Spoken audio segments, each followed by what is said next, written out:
Good morning, everyone. I want to thank you for your attendance this morning.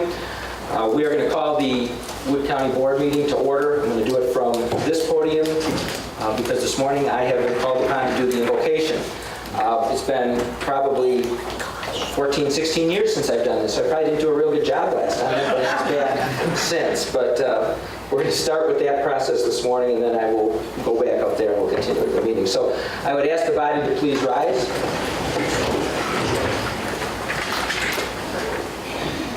Heavenly Father, we come here today asking for your guidance, wisdom, and support as we begin this meeting. Help us to engage in meaningful discussion, allow us to nurture the bonds of conciliation, collaboration, and compromise. Fill us with your grace as we make decisions that might affect all residents of our county and its communities.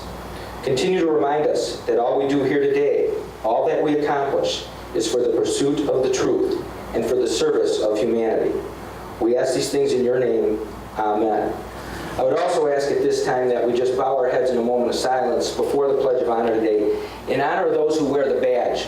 We have seen police officers just senselessly murdered in this country, and there's no other way to say that. And I'd ask that we bow our heads in a moment of silence for those who have been targeted and killed in service to their communities.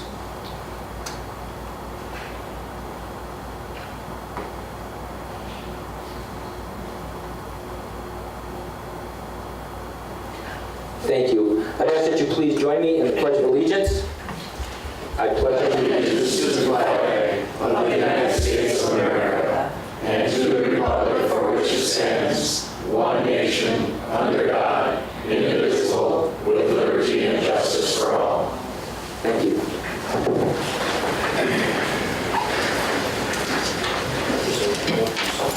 Supervisors Wagner and Hendler, could you check in, please?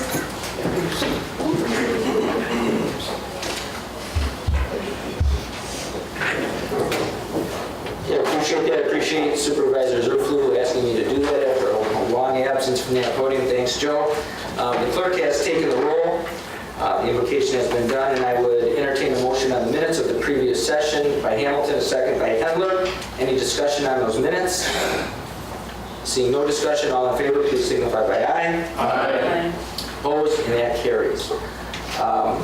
Today we have no excusals, we have no resignations, we have no appointments, we have no reappointments. Do we have any public comment today? Is there any public comment? Mr. Dimmick, I see has his hand up. If you please go to the microphone, identify yourself for the record, and then everyone has 3 minutes of public comment.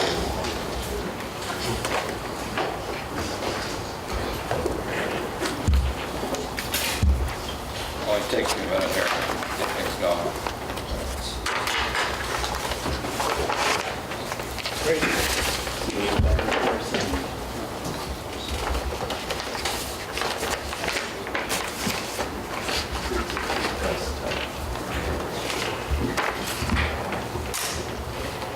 There we go.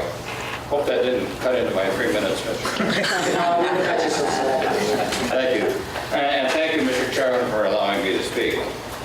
The protection of our, got to introduce myself, I'm sorry. My name is Bruce Dimmick, from the town of Saratoga, a resident of Wood County.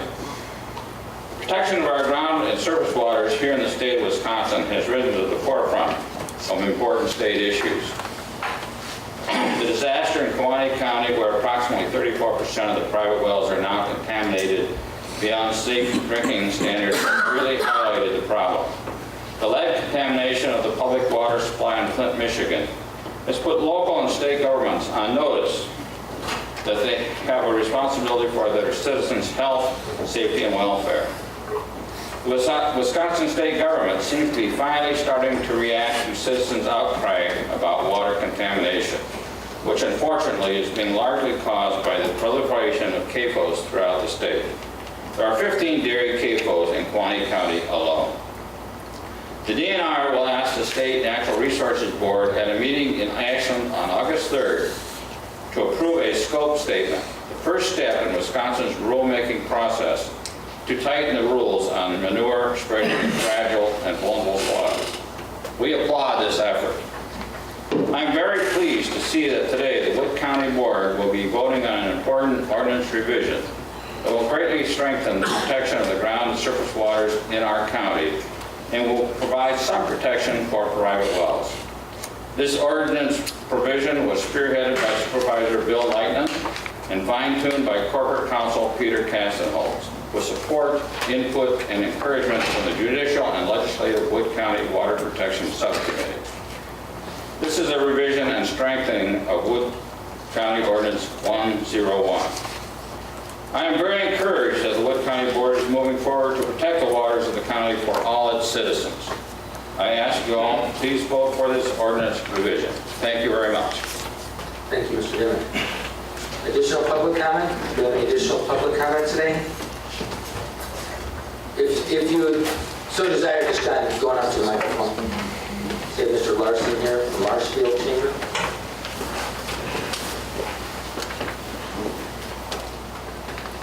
Scott Larson, Marshfield Area Chamber of Commerce and Industry, and also a Wood County resident.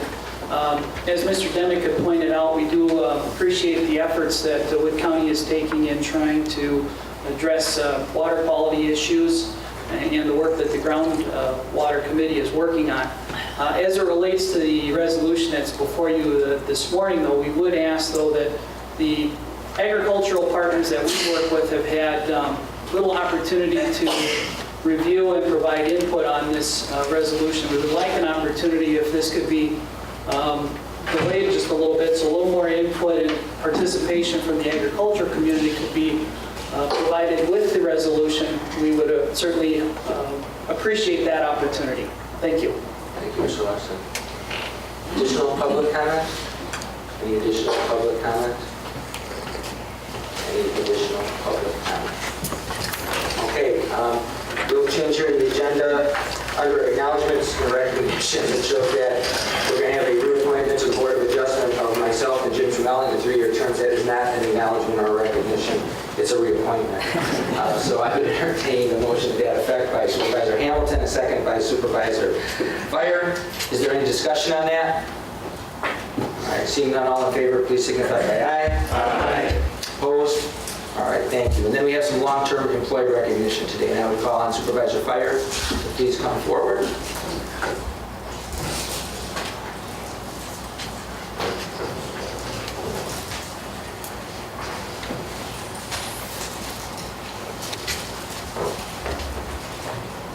It's a great honor to have Steve Cruiser. Please come forward, Steve.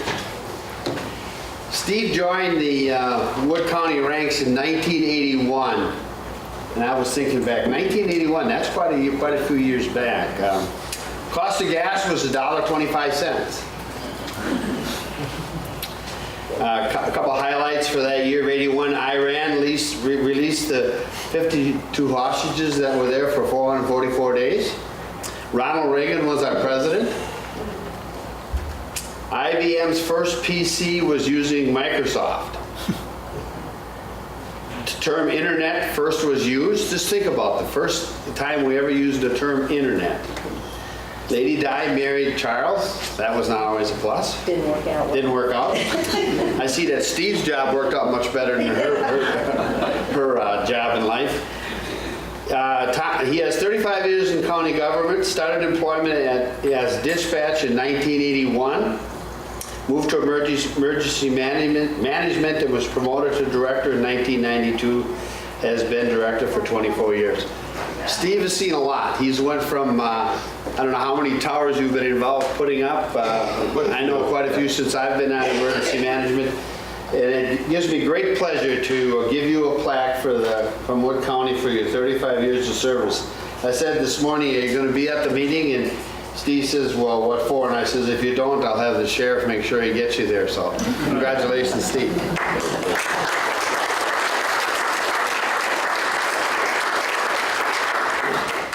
Well, thank you, everybody. Actually, it's an honor to work for Wood County for 35 years. I was talking to Mike earlier this morning, and I'm thinking, 35 years.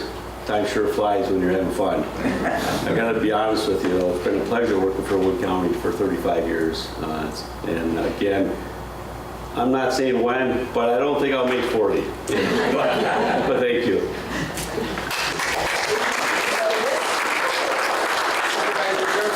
Amen. Thank Thank you, Mr. Chairman. I just wanted the body and the public to know that all the towers that Steve put up, my many years of working with him as chief of police, none of his towers have fallen down yet, so I think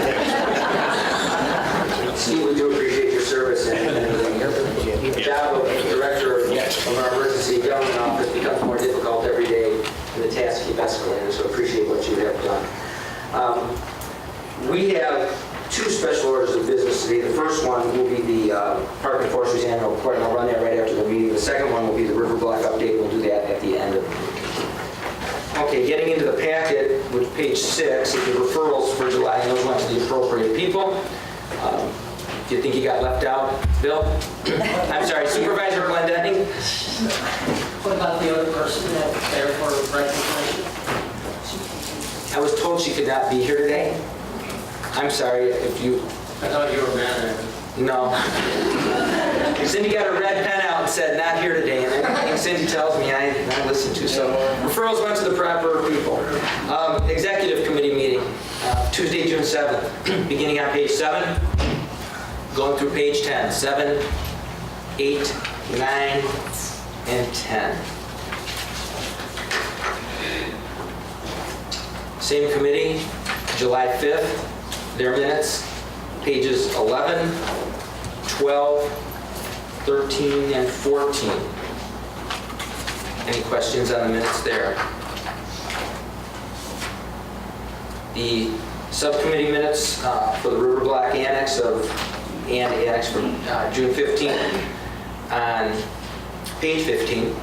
They've had a lot of meetings. There's going to be a lot in the packet that has to do with that, and then the update at the end. Supervisor Roser?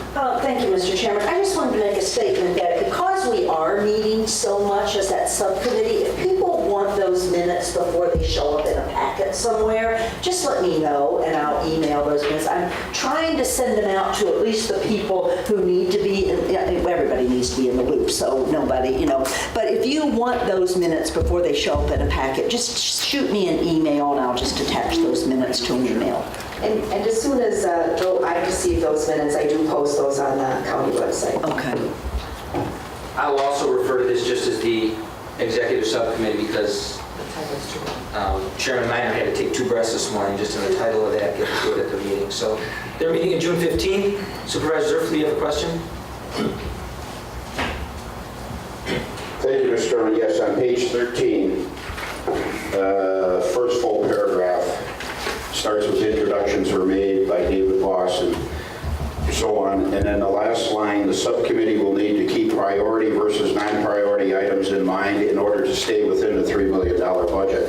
I'd just like to ask Chairman Clendenning, if I may, Mr. Chairman, how that's looking at this point. Supervisor Clendenning? I'm usually the bearer of good news. And if we have good news, we're getting close. We're getting close. We're at 3.6 right now, and we're working on it. How we're going to get that other 6 remains to be seen. There's several different ways we can do it, but it will come back before the board. Thank you. Supervisor Minor? And we truly don't know if it's the 6 or not until we actually have a scope of work, which we do now have, which at least we'll get into at the end of the meeting. I don't mean to take away any of his fun. But once we have that scope of work, we can actually put out to bids so we have actual dollars. These are just estimates. Until we have an actual bid document and bids received, we don't know exactly what that number will be.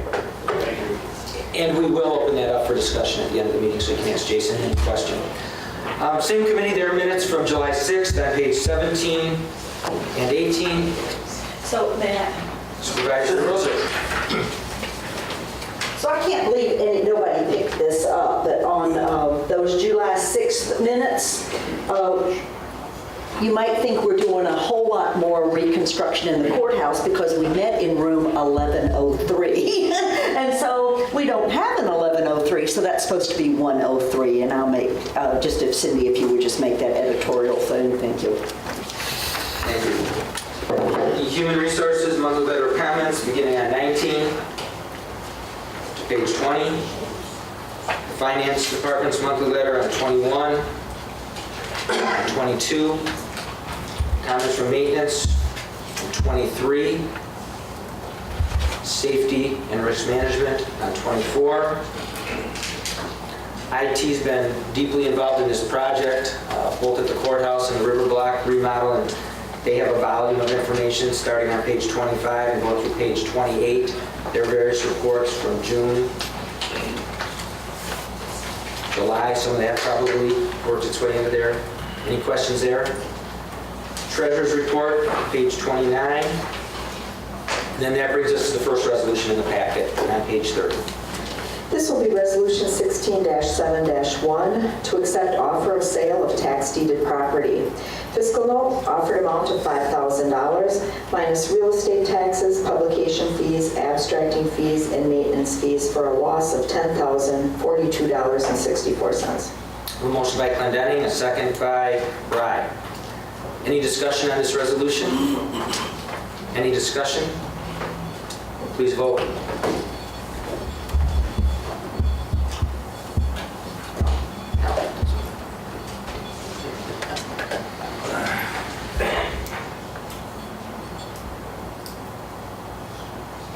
Supervisor LaFontaine, yours is, no, okay. I'm waiting for it. Supervisor Curry.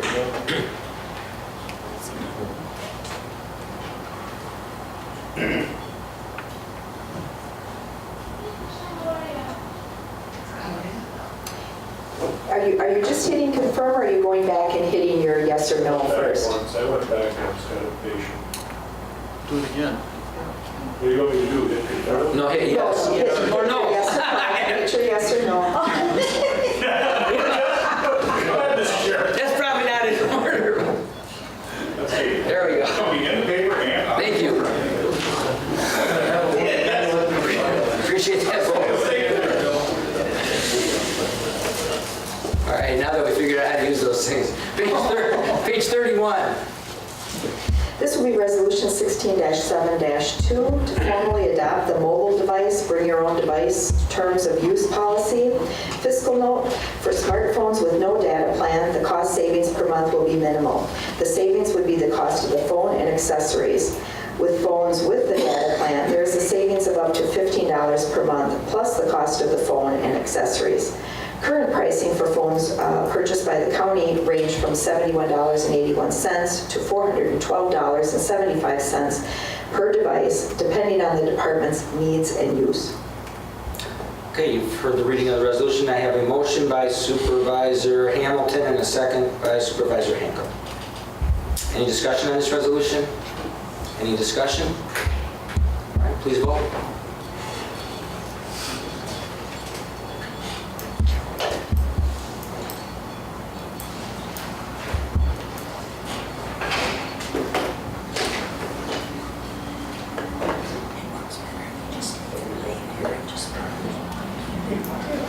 Thank you again. That resolution passed unanimously, 19-0. The next couple of pages, 32 and 33, dealt with that policy. Page 34 in your packet, minutes from May 26th of the Health and Human Services Committee. That's 34 and 5. Supervisor Rosar. Thank you, Mr. Chairman. You see some discussion about filling the Human Services Director position. The candidate that we had offered the position to turned the position down because of personal reasons after looking at the position more closely. So the Brandon Verwink, who was the interim director, has been appointed the Human Services Director. So I hope that you all join me in congratulating him in this, and we look forward to working with him in the future. Congratulations.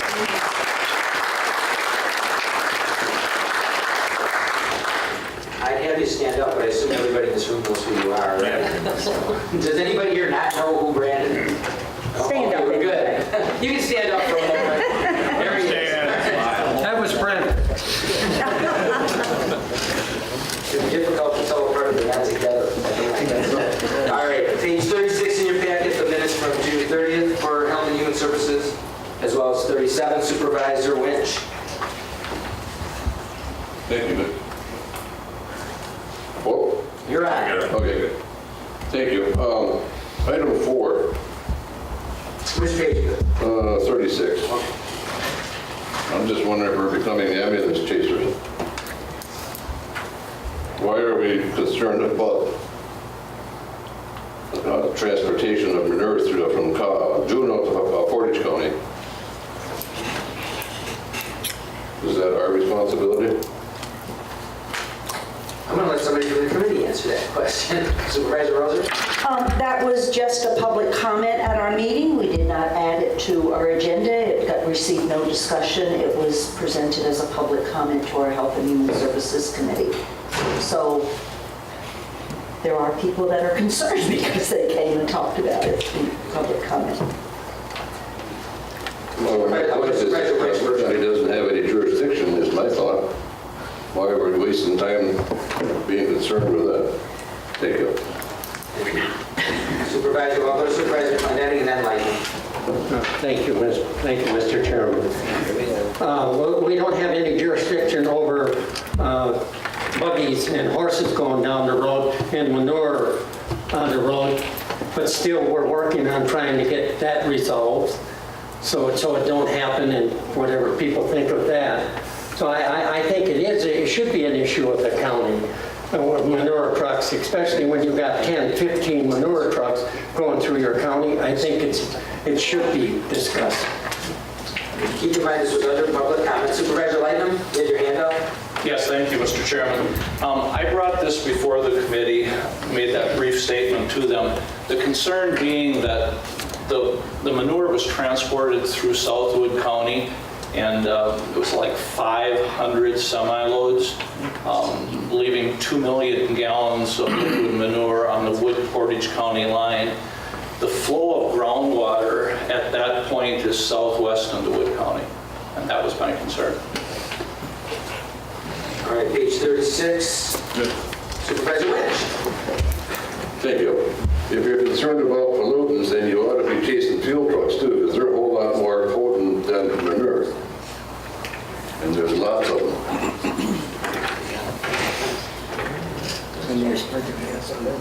Page 37. All right, going to the minutes of the Veterans Service Commission on page 38. Brandon's report, cross out interim after his name there at the top. Director of Human Services, I put a big X to that already. Page 39 through 42. 39 through 42, various reports from his department. Page 43 begins the report from the Health Department. That's 43, 44, 45. Report from Edgewater Haven on 46. The Veteran Service Officers report on 47 and 48. Rock, are you in the room? Have we received all our funding now that we were looking at, the grant funding? Have we received the second payment?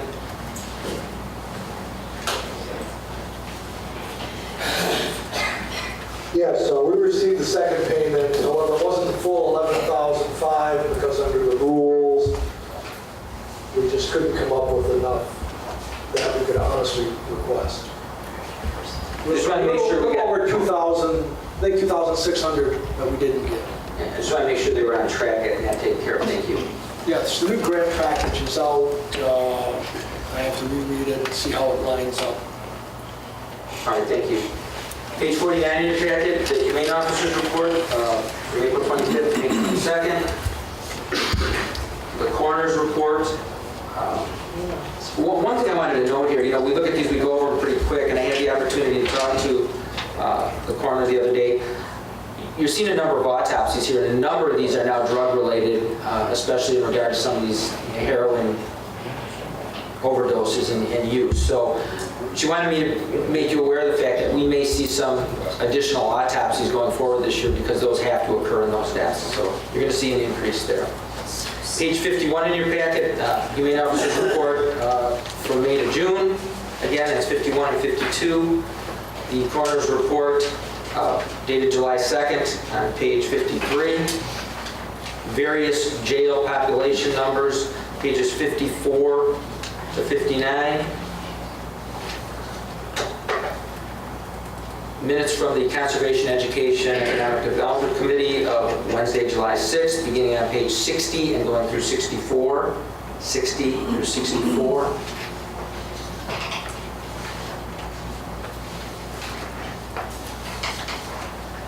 Golden Sands Conservation Development Council minutes begin on page 65 with the Wildlife Committee minutes. They go pages 65 through 71. They cover that particular committee, their executive committee. There's probably one other committee in there, but all the Golden Sands minutes. Any questions on any of those? Page 72 begins 4 pages or 5 pages from the Planning and Zoning Director's Office, their staff reports beginning on 72 and going through 76.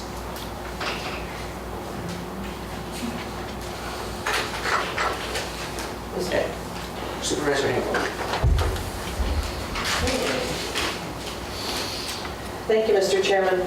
I want to invite the rest of the county board and any public that are interested in water conservation issues to the SEED meeting in August. We are going to be moving out of the courthouse. We are going to be holding our meeting at a farm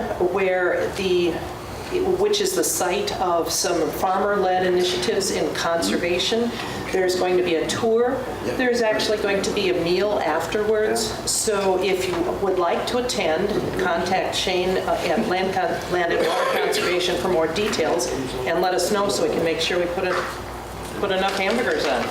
That will be August 4th at 9 o'clock. That is a Thursday rather than a Wednesday simply because of the location.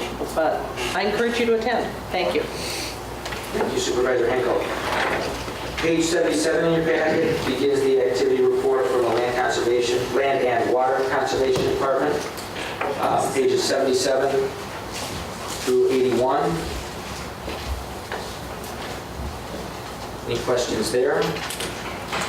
And that brings me to a resolution in your packet on page 82 brought forth by the SEED and executive committees. This will be Resolution 16-7-3 to seek County Board approval to amend the 2016 Wood County Department of Agriculture, Trade, and Consumer Protection grant budget for unanticipated state aid monies and to appropriate those monies to the DADCAP grant budget expenditures. Fiscal note, no cost to Wood County. The source of the funding is unanticipated revenue from the DADCAP. The adjustment to the budget totals $138,040. And I have a motion by Supervisor Minor and a second by Supervisor Leitner. Is there any discussion on this resolution? Any discussion? Please vote.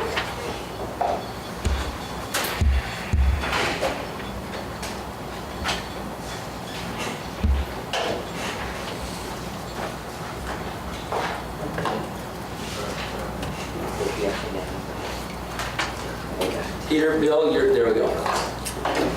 Again, that resolution passed unanimously, 19-0. Page 83 in your packet, minutes of the Judicial and Legislative Committee of July 1st. That's 83 and 84. A sign-in sheet on 85. Minutes of the J&L Wood County Water Protection Subcommittee on Thursday, June 16th on page 86. And 87 as well as 8. Their minutes from July 6th on 89. Any questions there?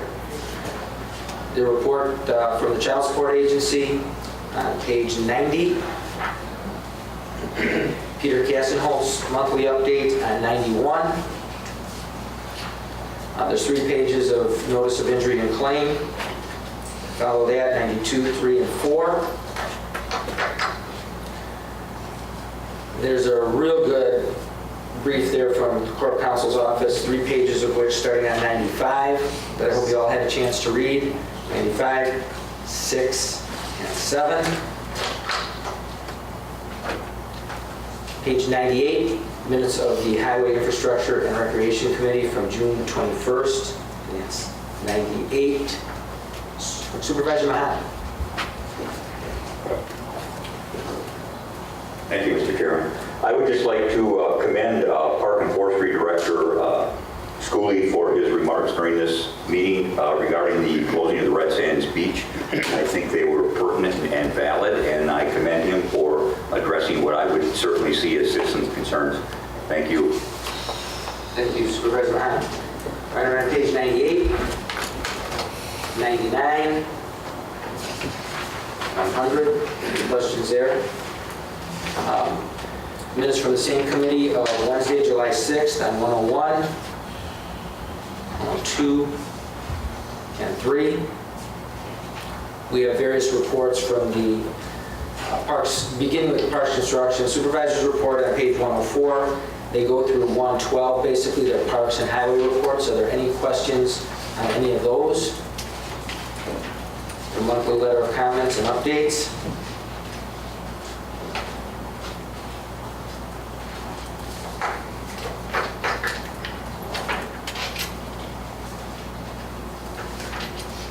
Page 130, well, that's not going to stop, I guess. At that point, we're going to bring Chad up for the annual report from the Parks Department. And I think you all have copies of that on your desk.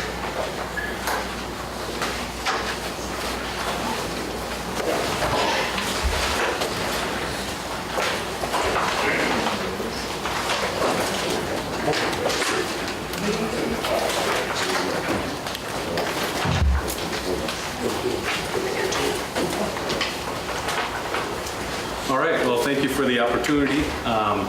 As the chairman mentioned, I did drop off a copy on your desk, and that's the full report. This is just kind of a snapshot.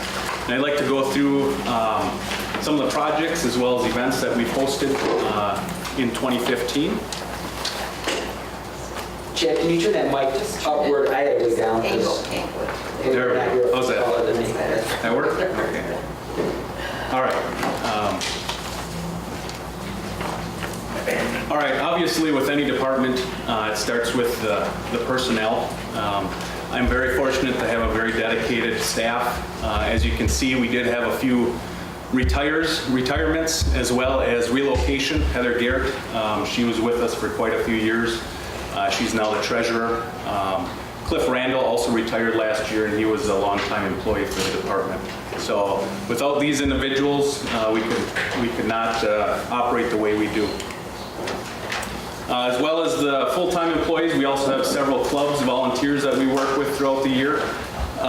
This is just a few of those individuals and clubs. We didn't have everybody up here, but these are the main individuals that we worked with in 2015. Some of the events that we hosted in our parks last year, we have a winter and summer Kiwanis Youth Day out at our parks. The winter one is at Nepco County Park.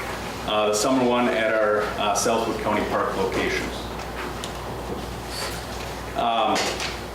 Several times within the last probably 7 years or so, we've teamed up with the Consolidated Muskie Club, and this is a group that has done some matching donations for the stocking of muskies. Last year, the stocking took place on the Wisconsin River. We've also done stocking in Lake Nepco in the past as well. Actually, this year, 2016, we did a stocking. And it's through a DNR grant, County Conservation Grant. So it's a 50-50 matching grant, and the club actually puts the bill for the matching portion of that. So works out great. A few other events at our Southwood County Park or Red Sands Beach, the State Water Ski Show, which some of you are probably familiar with. That is taking place this week right now, Thursday through Sunday at our Red Sands Beach location. We also hosted the YMCA Triathlon in 2015. Some of the projects that we completed, a lot of our restrooms over the years, we've been remodeling, bringing them up to accessibility codes as well as just improving them overall. A lot of those buildings were constructed long time ago, 40s, 50s, and so they really do need updates. This was our bathroom at the Overflow at Dexter County Park. Project at Dexter County Park last year was the lowering of Lake Dexter, and that occurred in the fall. And that was done in combination with, or for the purpose of, the DOT doing some bridge repairs at that location on State Highway 80. You'd think that a project of lowering the lake 3 feet would be pretty simple. It is not. There's a lot of players in that. The DNR as far as critters and the timing of that. Obviously the park users. We don't want to disturb the recreational boaters, but also adjoining cranberry growers that use that water. And so it was a real collaboration, and it took 2 years, but we got that project done. The DOT did. So on the bottom you can see, and you may have seen these at our boat landings. I believe all of our boat landings now have one of these kiosks. And basically it is a partnership between the DNR, I believe Spyrus was involved with that as well. But essentially a Eagle Scout in the area have built one of these kiosks slash holders for life jackets, and essentially they're free. You know, if you go to the boat landing, if you forget your life jacket, you can just use one of these, throw it on, and then obviously return it once you're done with that. So like I said, we've got one of those at each one of our boat landings now. The enclosed shelter building at Red Sands Beach, Southwood County Park, we did a remodel there, partial remodel. We replaced all the windows. If you've ever been in that building, you may recall we had a bunch of plexiglass, very scratched up. You couldn't really see through it. We replaced the windows. We also replaced the lighting, as well as the doors. The old wooden doors were replaced with fiberglass doors. The pictures on the right is a collaboration with one of the adjoining landowners at Southwood County Park. They were interested in creating a butterfly area, prairie. And so if you've walked by that area, you'll notice a lot of wildflowers blooming right now. And so it really was no cost to Wood County. This individual got a group together and prepped and seeded that whole area. So it turned out really nice. In addition to that, we did get a grant through the Municipal Dam Grant Program. That's a state-run grant. And so we were able to get partial funding for several improvements at our Dexter Dam. One was a replacement of the retaining wall, which is what you can see on the top, along with the hand railing there. We also did some improvements in the dam house itself. We put in some, the lower right-hand corner, you can see a water monitoring device, which better regulates or better monitors the height of the water. You can also see in the lower left-hand corner a strobe light. We actually now have the ability to adjust this remotely, so our dam operators can view it. We've got a camera out there that can view the actual whole surrounding of the area, and we can actually operate it remotely at this point. So it obviously, it saves time, it saves expense, it's obviously a little safer at that point too. So we also did another project that wasn't done until 2016, so I don't have the slides in here, but we did an overlay of the riprap on that dam dike structure along the whole way too. This is just a new trailhead sign that we've got out at our Wood County ATV area. This is kind of a dual picture. The picture on your left are the old culvert structures. This is on Puff Creek at our Northwood County Park. They were failing, and so we had the highway department come in and replace them with those half culvert structures. It is completed now. It looks very nice. We had a concrete overlay and some riprap done on the sidewalls of that. Also at Northwood County Park, at our shelter building, we replaced some fascia. We put new aluminum fascia, soffit, lighting. We also ground and redid the whole parking lot. If you're familiar with that area, it is a quite large parking lot, and so the County Highway Department did that for us as well. Still at Northwood County Park, replacement of the shop well. This was actually a requirement that needed to be done in regards to closure of the underground fuel tanks that were in that area. They were actually pulled out several years ago, but this was one of the requirements for full closure of that. In addition, on the lower portion, we've got a hydrant for the Richfield Township, and that was replaced by them last fall as well. Along with that new well, we remodeled the shop bathroom. We also enlarged the firewood fence at Northwood County Park. We basically essentially doubled the size of that structure. Powers Bluff, if you recall, 2 years ago we actually did some renovating at the base of the tube hill, essentially separating the runs, making it a safer run. In doing that, we did find out there are a few areas that we need to beef up and get higher on those berms. So we did that last fall. Unfortunately, we didn't have a whole lot of snow this winter to test them out thoroughly, but it seemed like it worked out a lot better.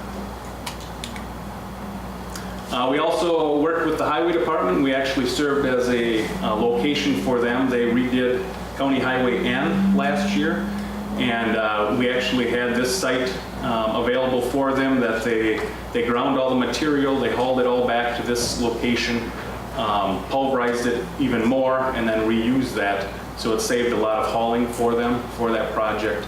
And this is actually the new property that we've got north of Powers Bluff that you're looking at. Again, Powers Bluff, we replaced the old operator tow building on the top of the ski hill. It was getting quite outdated and mouse infested. So we replaced that with this nice structure. Everything's steel inside and cleaned up really nice. It turned out very good. More windows. Now we'll get into, I guess, some of the statistics for the year.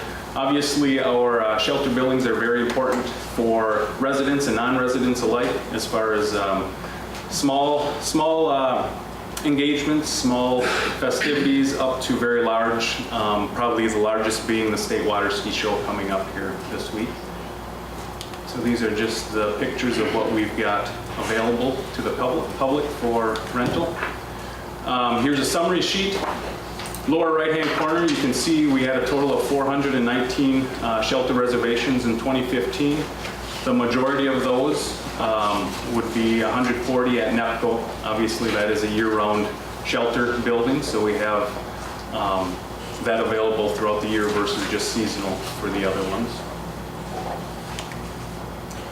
This is a breakdown. I know it's kind of hard to see, but it shows the event style or the type of event for each shelter building. As you can see, the largest, 132 reservations, were for weddings or wedding-related events, rehearsals, engagements, dances, showers, things like that. If you can picture how many individuals typically are at a wedding, you can quickly do the math as far as what type of impact or what type of attendance we have at these parks, especially these larger events. The second most used purpose is the 85, which is for graduation parties, and that's a very, very typical thing, especially May and June. Here's just some tallies for some other items that we've got. The shelter building reservation total, it just gives you a 3-year snapshot. 419 last year, and that's almost 100 more than we had just 2 years ago. So obviously the word's getting out as far as just the types of buildings that we have, and I think, again, it goes back to the staff that maintains those buildings. The bottom, it shows the campground totals for the past 3 years. 16,227 camping unit nights we had in 2015. Again, over 1,000 more than we had the previous year. Almost 2,000 over 2 years ago. 1,500 or so. So, again, the word's getting out. I think the guys and gals do a great job on maintaining our facilities. I always put this slide up just to give you an idea the number of in-county reservations versus out-of-county reservations. And again, it's been kind of trending this way, but we have 55% of non-county residents that are reserving our campsites versus 44% Wood County residents. So it's a pretty good mixture, but it just shows that we do have quite a few individuals coming from out of county to visit our campgrounds. The 3-year boat launch totals. As you're aware, all of our boat launches, except for the campground boat launch in Dexterville, we do have a pay system that you do have to pay to park at those locations. And these are just the 3-year totals of of that. Cross-country skiing, and you'll kind of see both this and Powers Bluff. We had basically two years in a row we were off as far as snowfall. That obviously reflects our number of ticket sales and things like that. Wasn't a terrible year. Again, this is 2014-15. It was not this past year. You'll see next year that total even being lower because we had such a short season, basically. And here's Powers Bluff ticket sales. As you can see, the 3-year totals. 2013, 2014 was a pretty long year. We had some decent snowfall, a longer season, and we essentially doubled the amount of individuals that used that hill that year. Obviously, parks is only one portion of our department. A large portion, especially in the revenue end, is the county forest program. And this just gives you a breakdown of all the counties that are involved with the county forest program. Wood County with approximately 38,000 acres really fits in there kind of on the smaller size as far as county forest goes. You have very large blocks, obviously, in the northern Wisconsin. But 38,000 is still a good amount for Wood County as far as actual land size and blocks of land.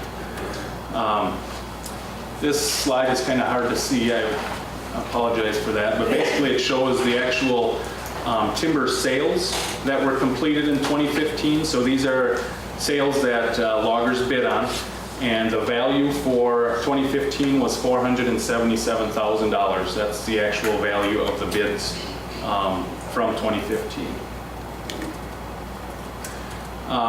As you're probably aware, any township that holds county forest does get a prorated amount of that year's revenue. Basically 10% revenue goes back to the townships, and it goes, like I said, goes off prorated system depending on how many acres you have.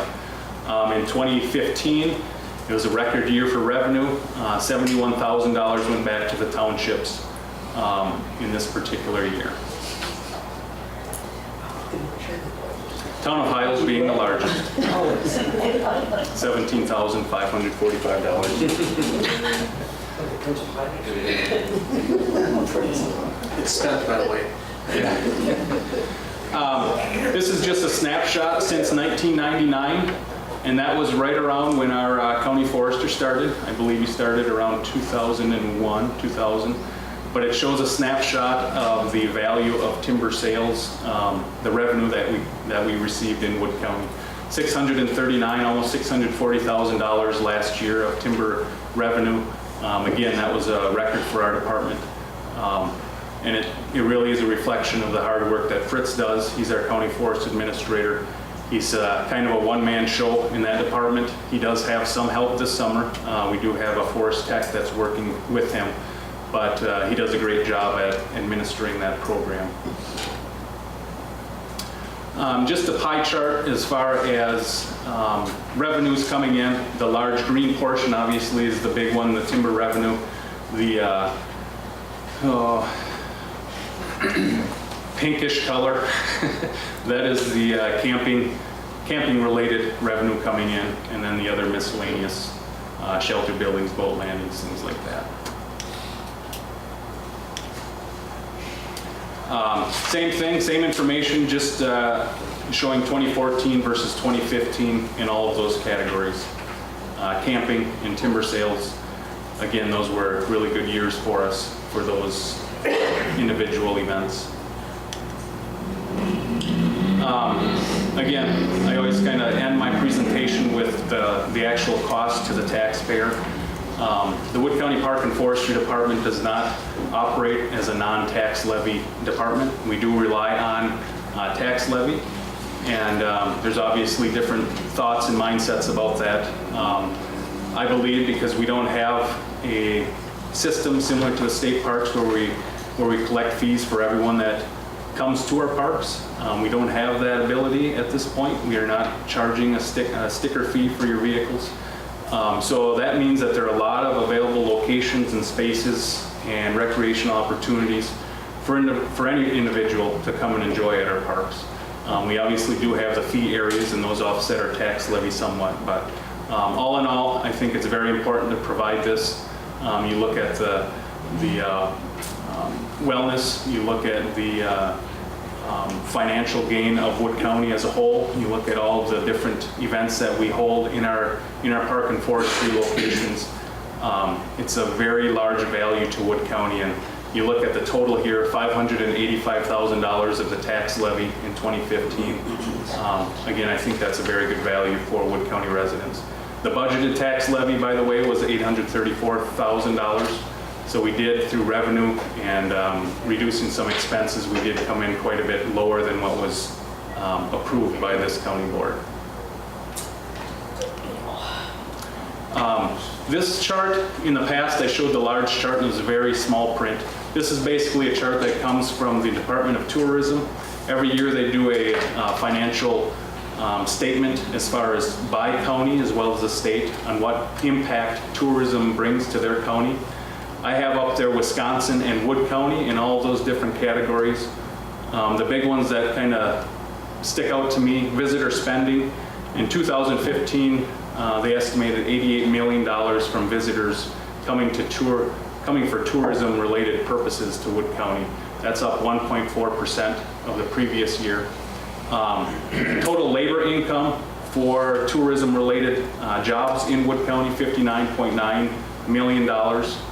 And offset of state and local taxes, $11.3 million for Wood County. So obviously Wood County Park and Forestry is not the only player here. There's a lot of different areas that people come to visit Wood County, but we are definitely a major contributor for that.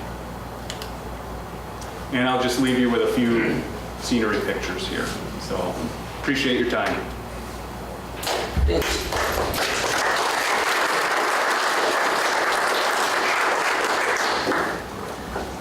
Jim, I don't have a place for public comment. I'll catch you after. I'm going to make a couple quick comments, though. First of all, we have an outstanding park system, and you're going to be congratulated for that. Secondly, one of the things that I've encouraged, at least from this seat since I've been in it, is the opportunity to attend educational events, seminars, and tours.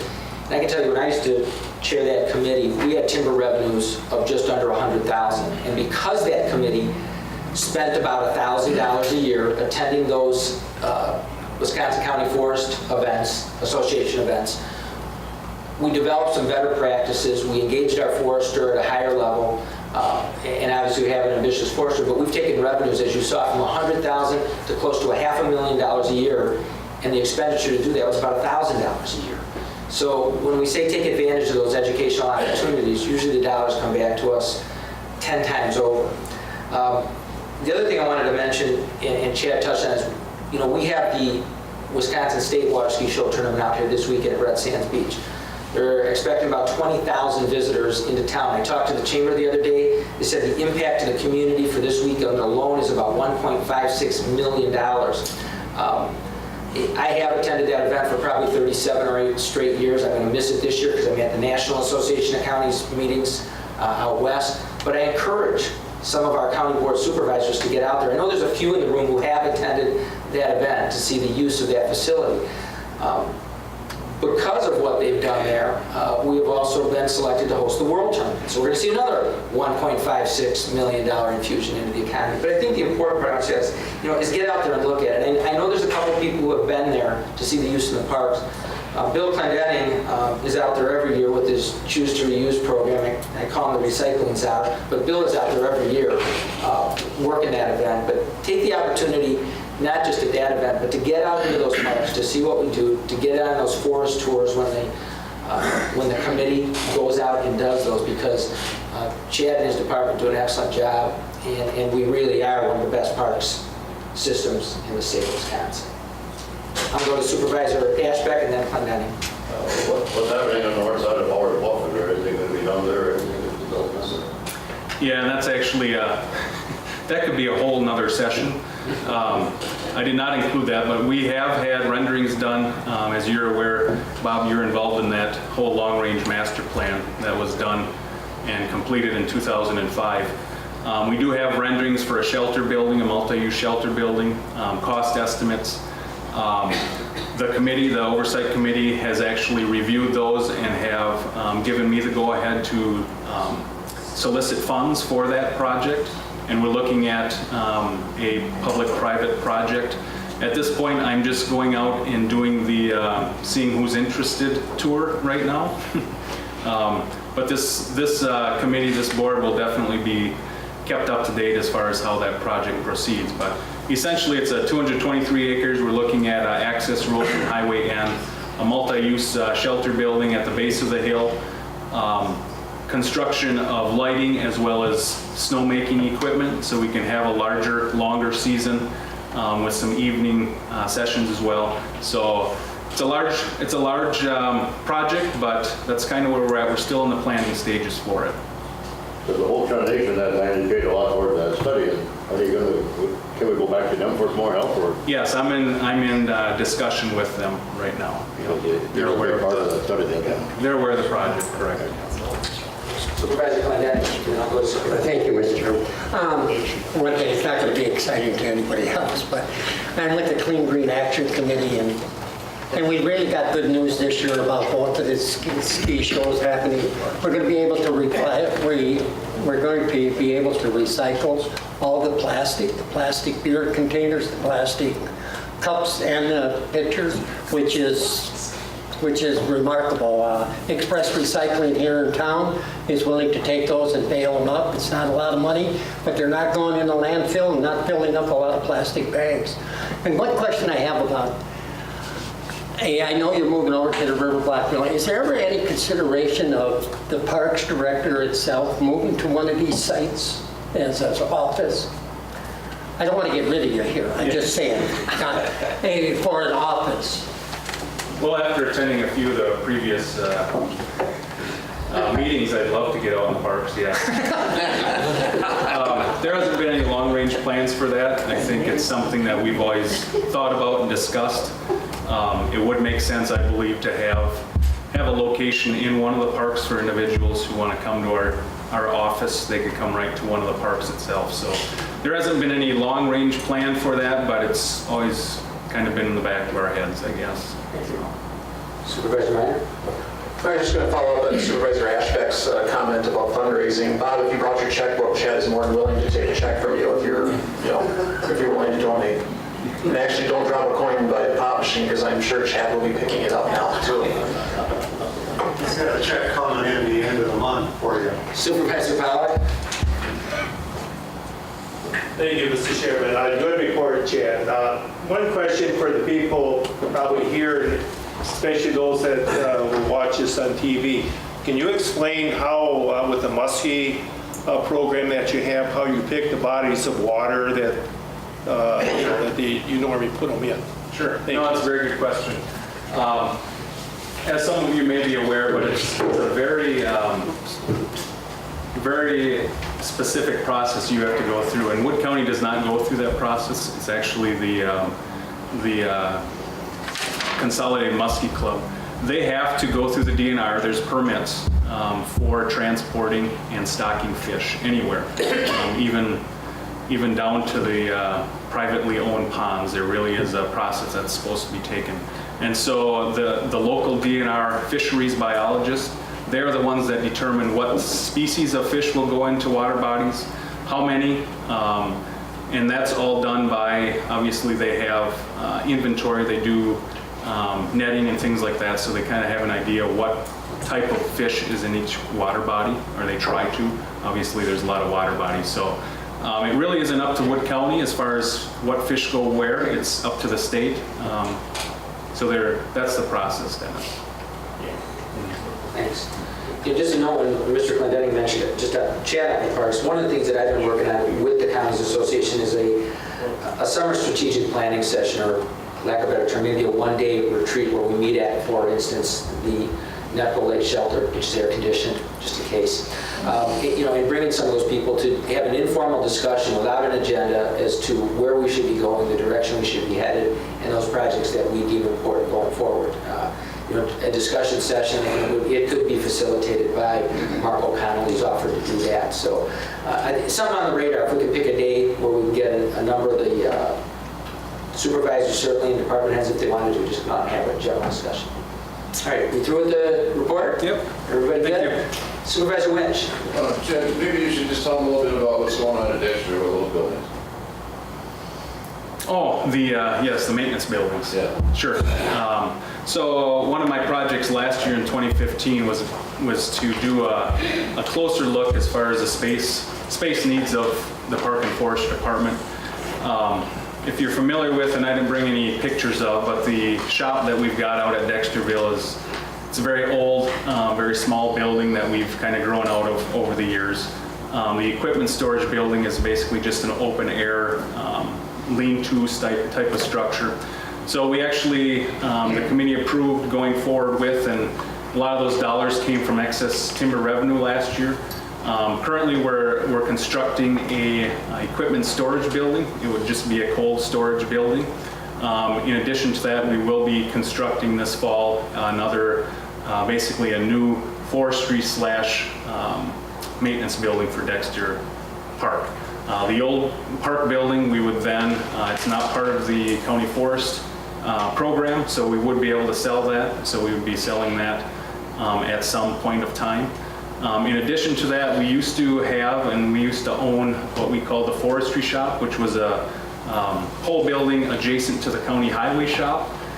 We no longer will use that. We'll actually move all of that stuff to different shop locations, mainly the Dexter location. And that building would then be utilized by the county highway shop, as well as one bay would be used by the Land Conservation Department. So we're reusing the buildings that we had and just basically building a larger structure to accommodate our equipment and our needs. So. Okay, thank you. All right. Thank you. All right, back to the packet, page 113 in there, minutes of the Aging Disability Resource Center from May 12th, and that's 113, 114, and 115.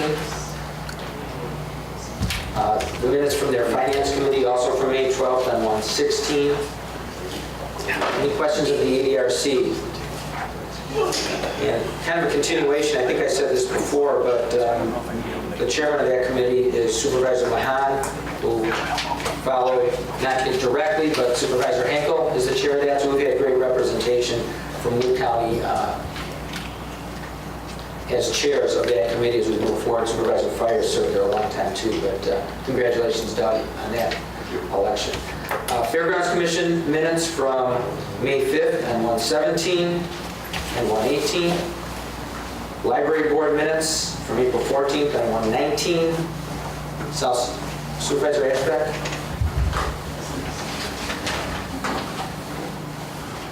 I probably went too fast on the fairgrounds stuff, huh?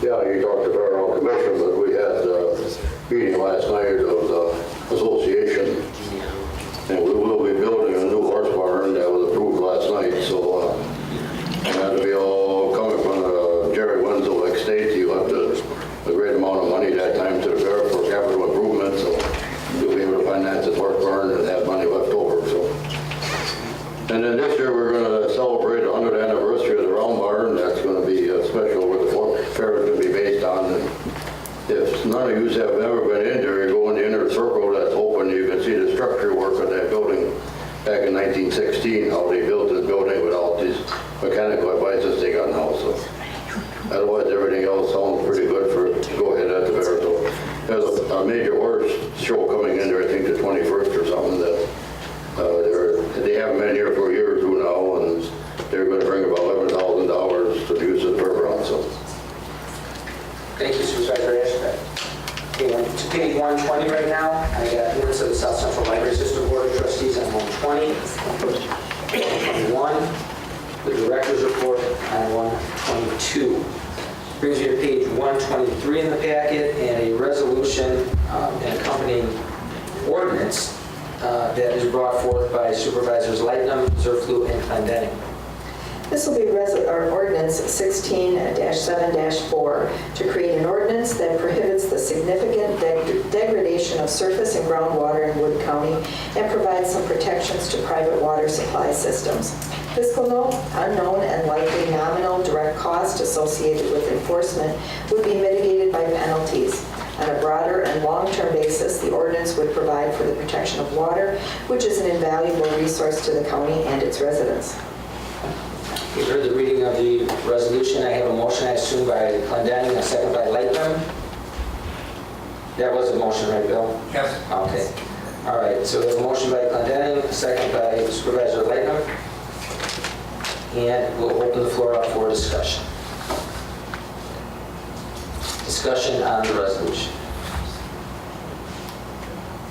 Supervisor Wagner. Thank you, Mr. Chairman. When this resolution appeared in the packet, I was a little bit surprised about it. So I didn't know what it was all about or what was going on with it. As I understand it, the only committee, as a matter of fact, I'm not sure that this particular draft of the resolution has actually even gone through the Water Committee. I didn't understand it hasn't gone through any other committees at all. I was intrigued by the number of statutory references on the front page.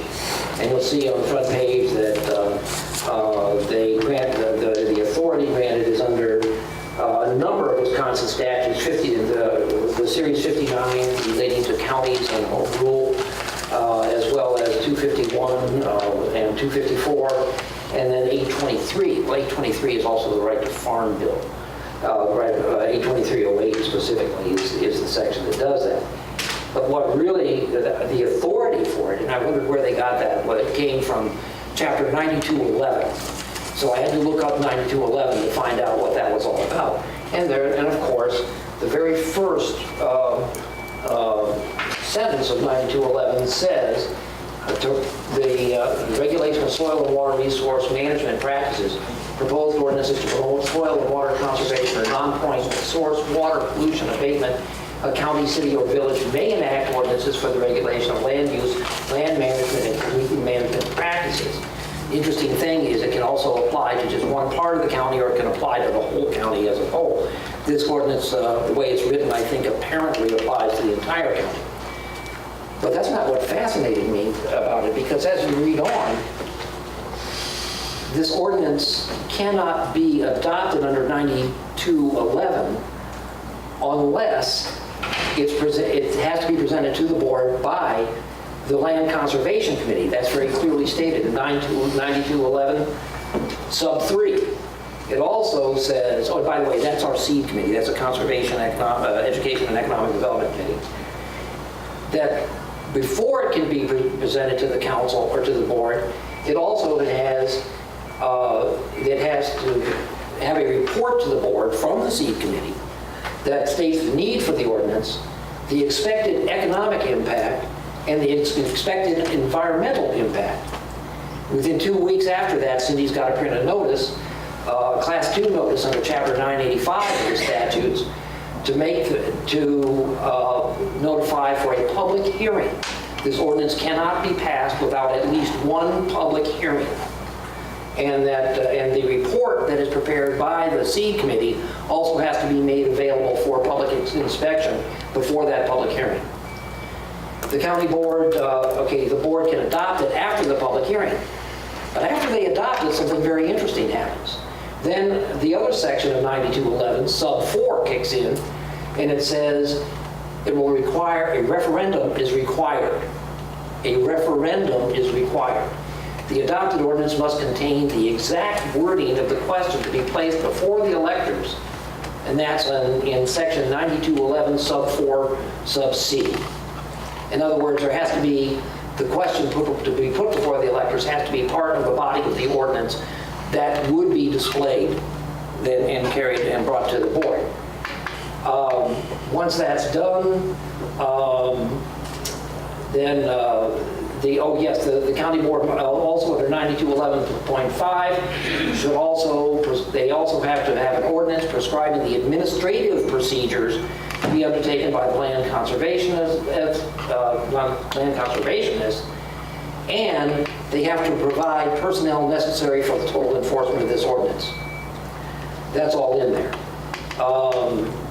And the other thing, and I think this might be in conflict with what's in the wording of the ordinance, and I think there should be committee work done to clean up some of these conflicts, especially the one that says that before the Conservation Committee can initiate any enforcement under this, under 9211, sub 5, sub B, sub 1, at least 1 year before the County or Land Conservation Committee may initiate an action for enforcement, the Land Conservation Committee shall make a reasonable effort to contact the landowner or land user in person and to furnish the land user or the landowner or user with an explanation orally and in writing of the reasons for the soil erosion or whatever the problem is, and it goes on from there. They're in the point, I'm not going to go through all of them. They're all contained within 9211 and they're there for everyone to read. So my feeling is that instead of moving to pass this ordinance in a rush tonight, this afternoon, what we should probably do is refer this back to the seed committee. And I would make the motion, which is, I think, in order under parliamentary rules to re-refer to the committee this ordinance, and I would like to refer to the seed committee at this point. I have a motion by Supervisor Wagner to refer to the seed committee as apparently required in our previous conversation with Corporation Council. Yes, also I think it concurs with that process. Okay. And I have a second by Supervisor Rozar. Is there any debate on that? Yeah. Yeah. Donna, you seconded? I did. Supervisor Rozar seconds. Okay, so we have a motion and a second to refer back to the seed committee. Discussion. Supervisor Clendenin. Thank you, Mr. Chairman. You know, I'm quite shocked at this. I've been put down on the ground right now, and I haven't been handcuffed. So I want you to know that, Mr. Wagner. I've asked Mr. Wagner twice to have a meeting on this. After we met and our committee said to do this, and I've asked him for a meeting, no, we didn't need one. What we were doing was already granted by the county board. This is what he said, he's going to deny it. There's no doubt in my mind that he's going to deny this. But he could have had a meeting yesterday, he could have had a meeting this morning. I asked for one this morning, he says, no, can't do it. You know, all this knowledge, this is just another attempt at not having, everybody's for clean water. The heck they are. The heck they are, especially on this board. If that was so, why didn't he come to us? Why didn't he tell us about this? And then I was asking in the back of the room, how come this guy from Marshfield got up and didn't know anything about this resolution or didn't know anything about being involved in this? He's been at the meetings. He's been at the meetings. He could have brought his people to it. And this is just I got you. That's all this is, and I would hope you would not do it and refer it back to our committee, because the seed committee already has a water committee, and they're not doing anything, which I didn't expect them to do. They want to see us fall down so they can step on us. This is baloney. Further discussion. Supervisor Minor. But it seems like there is some due diligence that needs to be done before this ordinance. I mean, if we take all the personal feelings and the animosities that are definitely being shown here most days, there are some due diligence processes that need to happen. I'm not saying, I look at the ordinance myself and I take it at face value, and believe me, I am a lay person. I am a couple notches below a lay person when it comes to this. But it seems pretty broad spectrum, but there's some due diligence. Of course we have to do that. I mean, take the rhetoric out of it, take the personal animosities out of it, where it should not, that should not be a part of the equation. But if there's some due diligence, then we do the due diligence and bring it back. Mr. Wagner could certainly, or Supervisor Rozar could, refer this back and then have it come back at a time certain.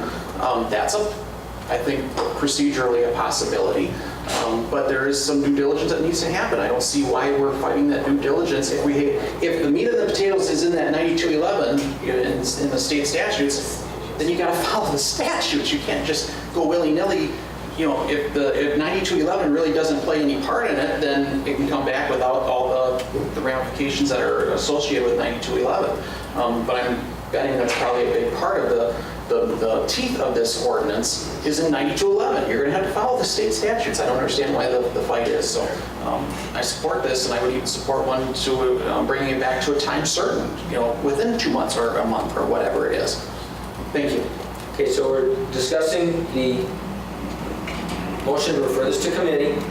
Further discussion on that? All right, I'll go to Supervisor Lightnum. Thank you, Mr. Chairman.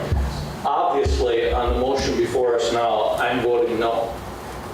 Clean water needs to come to the attention of this county board. We promised in May, when we were so roundly criticized as a county board, that we would have something before you in July. We have it before you. This has been before you for at least 2.5 years. It's time. I'm going to vote no on this motion, obviously. Listening to Chad a few minutes ago, it's really interesting that the state water ski show is going to bring 20,000 people to Wisconsin Rapids. They're going to spend $1.16 million this week. The International World Tournament is going to be here in September. Can you imagine, from a clean water standpoint, what if the blue-green algae rolled in? I was out at Lake Petenwell in the 3rd week of June, and the blue-green algae was rolling in on the west side there already. That's 5 weeks early. Clean water is an issue before us. We need to have the courage to address it. I'm voting no on this motion. Supervisor Handel. Thank you, Mr. Chairman. There is no way that anyone should be voting to try and go forward with this ordinance in defiance of the way that the statutes read. In addition, I have frequently commented here and in committee that good legislation cannot be hurried. You need to work through these things carefully. I did not see this item in the packet until Monday. If I had seen it earlier, I'm sure I would have talked to Mr. Clendenning or someone, because I didn't see it before then. It did not go through the proper procedures for bringing things here. You need to have both sides of the issue in the discussion, just as Mr. Larson mentioned. You need to have enough time to carefully research what statutes apply. That's the way things need to be done. If this is referred back to SEED, I would prefer it not be time certain, because a short timetable would be very difficult to carefully look at this. I'm going to defer. The Corporate Counsel Castanholz wants to make a comment here. And his advice is usually yield. Thank you, Mr. Chairman. A week ago Monday morning, I think it was 8 o'clock in the morning, I had a meeting with Supervisors Lightnum and Clendenning in my office. At that time, the version of the ordinance that had been prepared the prior business day on Friday, I think it was, that had gone out, didn't have 9211 in it. It was just based upon the human health hazard or statute, as well as the nuisance statute. And the nuisance chapter includes the right to farm legislation. In any event, they asked me if this was solid, and I said, yeah, it's rock solid. It goes before a court, it's going to stand up. I said, but this needs to go back to committees. My suggestion was to Health and Human Services, which oversees the Health Department, as well as the SEED Committee, which oversees the Land and Water Conservation Departments, because they're the ones that are going to get to work and have to follow up on it. I was asked if, in fact, it could go to the Judicial and Legislative Committee as well, and I said, well, you can make the motion. That's not my realm, but you folks can make the motion to refer it on to who you want to. And that was the plan of action at that point in time with those gentlemen in my office. After that, I previously commented in communications that Ms. Kunferman and Mr. Wucherfenning were involved in, as far as 9211 being a greater source of foundation and to address other issues, potentially like Supervisor Lightman was looking for, to address private wells and the water. And so after that meeting where I thought I was pretty well assured that this was going to be referred by motion by one of these gentlemen to a committee, I figured everybody would follow up on. I added the language with respect to 9211, some well water things in there. 9211 has a lot of authority in it, but there's a lot of restrictions on it. You've heard some of them, but there's a lot more with respect to what a court can do, mandates working with the DNR, things of that nature. There's also a provision in there that if in fact the county, or whatever entity it would be, but in this case the county would bring an action and we lost, we would have to pay the attorney fees, the expert witness fees, all the cost of the other side. So these are big issues. And so my expectation is that this was going to go back to one or more committees. When Supervisor Clendenning raised the objection to this going back to just the seed committee, in my mind, his concern is, maybe I'm correct in this, is that he wants it to go back to multiple committees, but recognizes it can't and shouldn't be passed today. And if it is passed today, it's not rock solid, it's as porous as a sieve, because we've got 9211 in there. Now, 9211 doesn't technically require it to go to a seed committee, but it anticipates it will, and that there will be this hearing. But it does provide for the referendum language in there and other things. And so my expectation all along is that this is going to be referred back to the committee. If you want me to be able to enforce this in court, it needs to go back to one or more committees, preferably one of them being the seed committee, so proper things can be done and it can be routed through. And so if I'm ever in court with this document as the basis of some litigation, I can have some success and not have a huge legal bill for you to have to pay. And that's why some of the language in there as far as objections, I can anticipate in the future that we might have the department head saying, we want to bring this forward, and me saying, I'm not sure that this is a good idea based upon what we have, and we have the going through the oversight committees and the county board to address these issues. So anyway, I just wanted to share that background information with you. Try not to spoil any confidences people place in me when they communicate with me, but I thought this was appropriate to share at this time. Thank you, Mr. Chair. We're continuing the discussion on the referral to the committee, and I will allow anybody in that discussion to ask any particular question of Court Counsel Cassenholz if they desire. Supervisor Rosa, did you have your hand up? Well, I did. I just wanted to make a statement. Thank you, Mr. Chairman, and I appreciate Court Counsel's comments about the Health and Human Services being involved, because Wisconsin State Statute 254.59 is referenced in this, and that is the human health hazard. This was run by Health Officer Sue Comferman, who said, and I will read just directly from her email, I don't see that it provides any additional authority to take action beyond what we already have via our current ordinance and Wisconsin Statute 254.59 referring to human health hazards. So if that is going to be referenced, we certainly do need to look to make sure that it's not duplicative or that it, contains some additional authority, which we already have. So I would like for this to be run by the Health and Human Services Committee if it goes to seed, just for that expertise and input as well. Thank you. Just, Bill, I'll get to you. Everybody had a chance on the first go-around. Supervisor Mahan? Thank you, Mr. Chairman. This certainly has become a rather contentious item on the board, as everyone knows. I personally do not have a dog in this fight, but I am somewhat disappointed and almost embarrassed that this county board has not found the courage to do something meaningful on such a critical issue. We see it in the world around us everywhere. I heard Mr. Lightman talk about the water ski show, what it brings to us.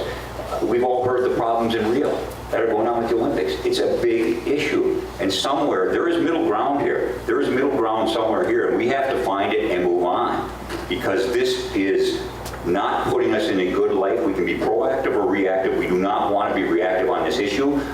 History will judge us right now. This is an important issue, and it needs to be addressed by this county board in some meaningful manner.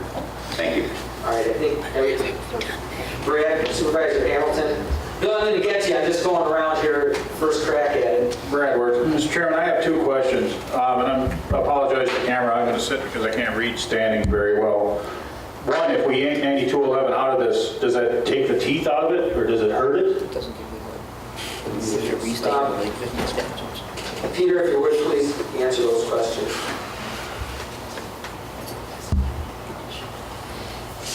If we take thank you, Mr. Chairman, if we take 9211 out of it and the other pieces that went in with that, then what we have is a repackaging of authority that the county has already conveyed by state statute. But that doesn't mean that there's no use to repackaging it. Sometimes when you repackage something, then people become more aware of it, and then they contact the enforcement authorities and say, we want something done about this.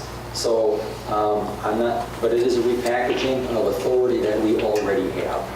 So basically 9211 is trying to add to that authority? Yes.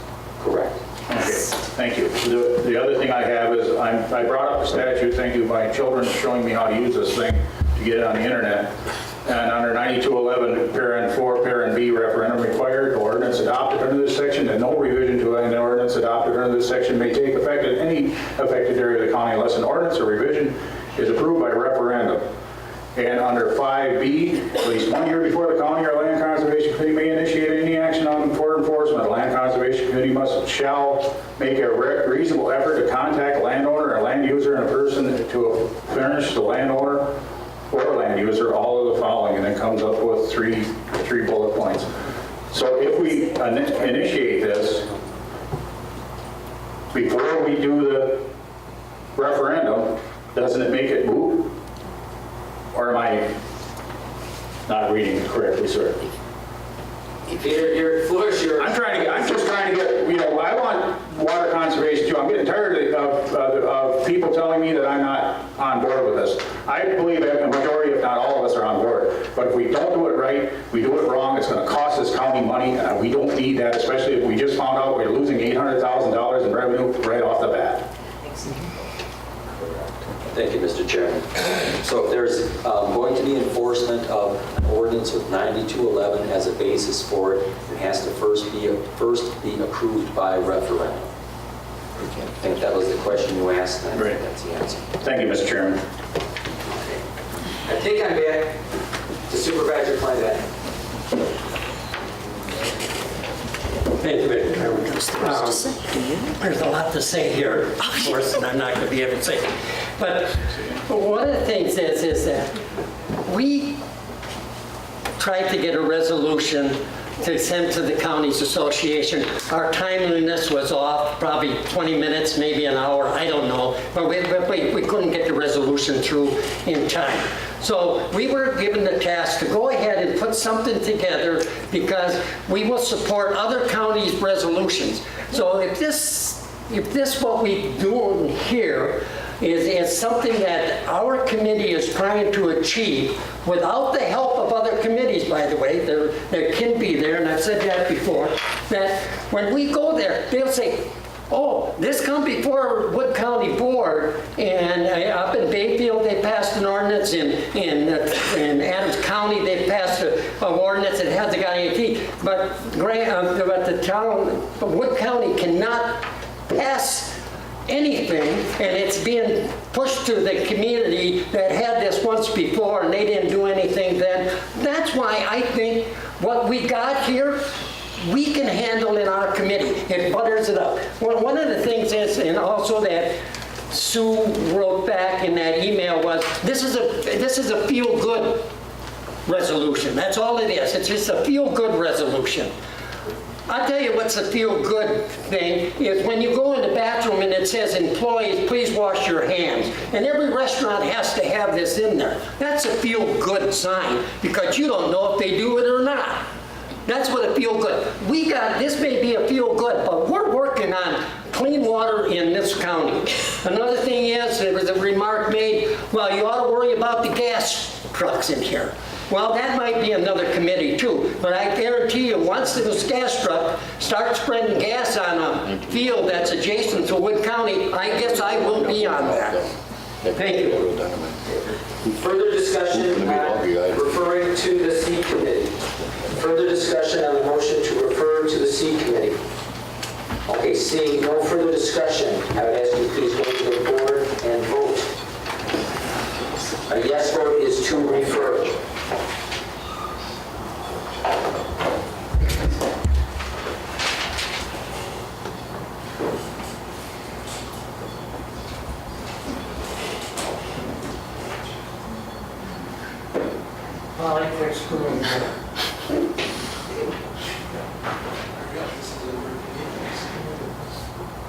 All right.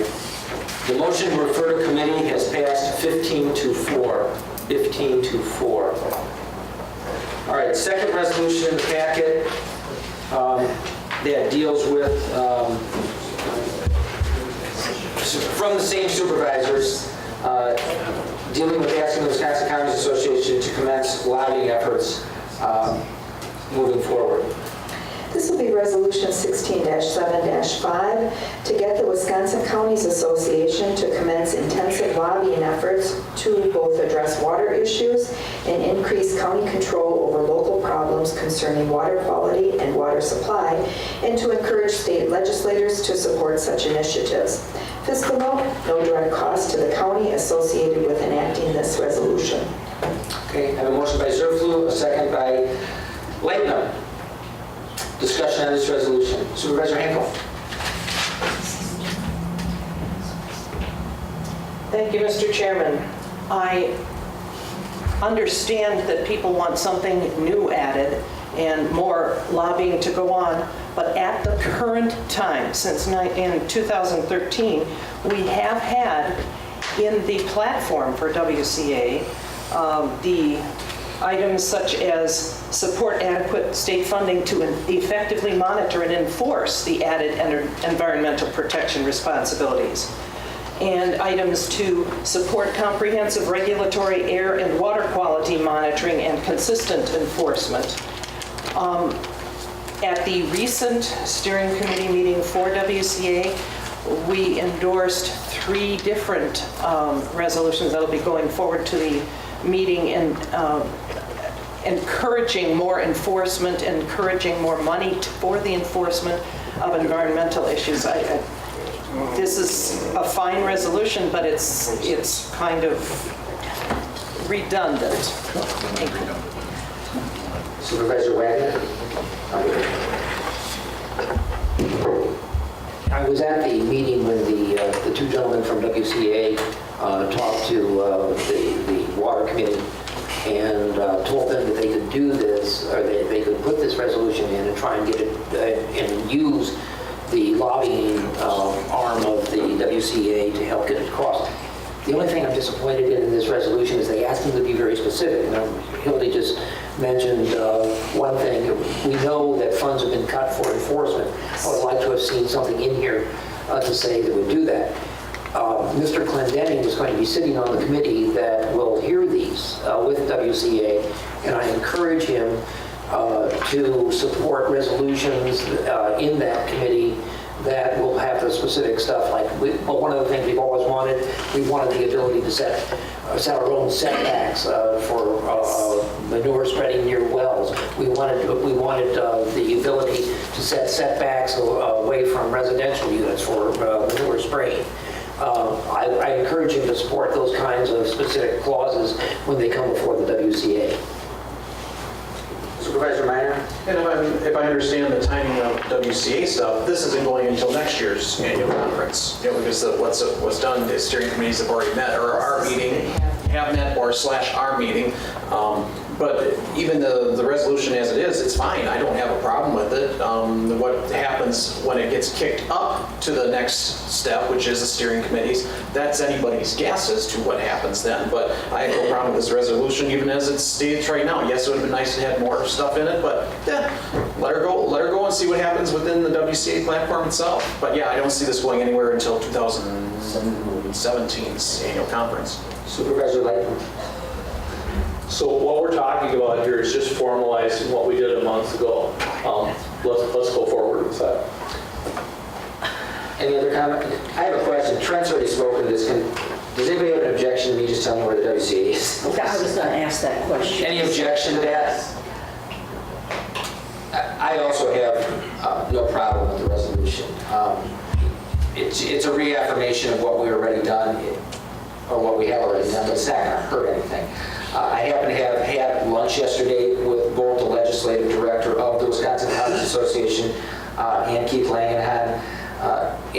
And to say that nothing's happening is not necessarily a true statement. They're working constantly and diligently. In fact, I know that I have a meeting scheduled on July 28th, I believe it is, with the head of the Farm Bureau, because they're looking, and they've never engaged in this conversation.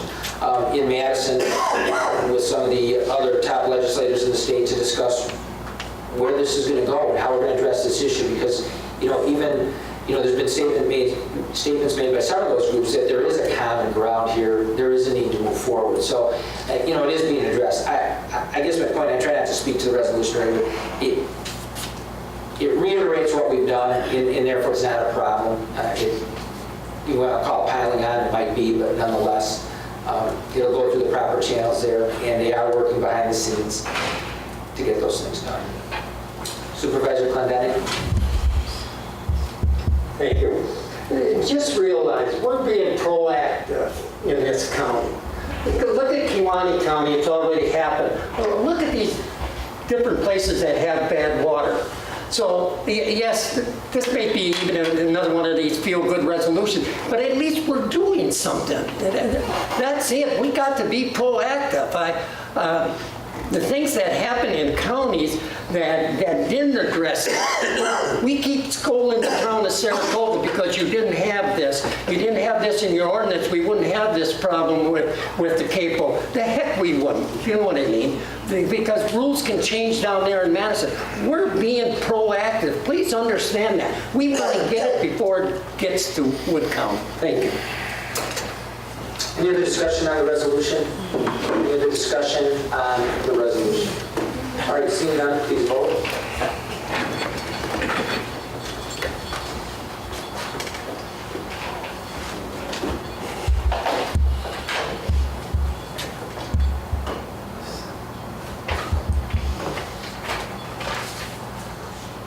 Again, that resolution passed 18-1. And I'm going to go back, like I said, it didn't speak to the previous resolution, but I will comment. Those discussions are happening. It happened yesterday for 2 or 3 hours, specifically to this issue. They will continue again July 28th down in Madison. It's being worked on. One of the things, and I've made it clear before, that does sometimes make it difficult, though, is when we try to enact ordinances that are in conflict with state statute, because it gets thrown back in the face right away by the state legislators who say that's why we don't grant local control.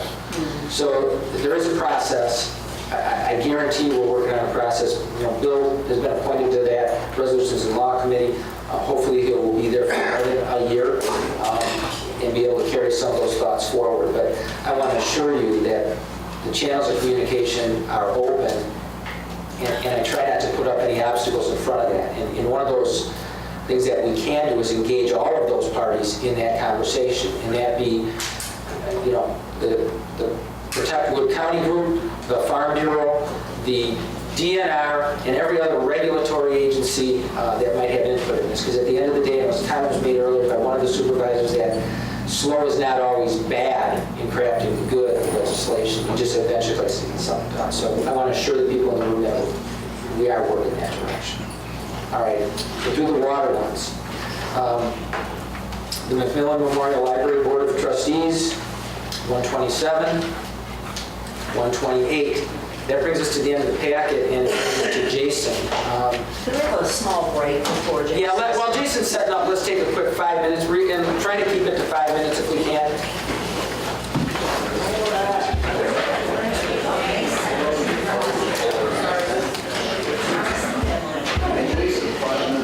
Jason, the floor is yours. Was it 2 minutes? I have 2 minutes? Okay. All 2? Well, I'll preface this. Many of you have sat through these meetings numerous times, the subcommittee, the executive committee, and others, but we want to make sure that the entire board has a full understanding of where we are in the process. So Jason? Morning, morning, everyone. Here's your monthly river block update. And we've kind of reached a milestone here, and I was kind of thinking somebody brushed me aside and provide the news on their own, but that hasn't happened yet, so here I am. And I do have a few handouts for you.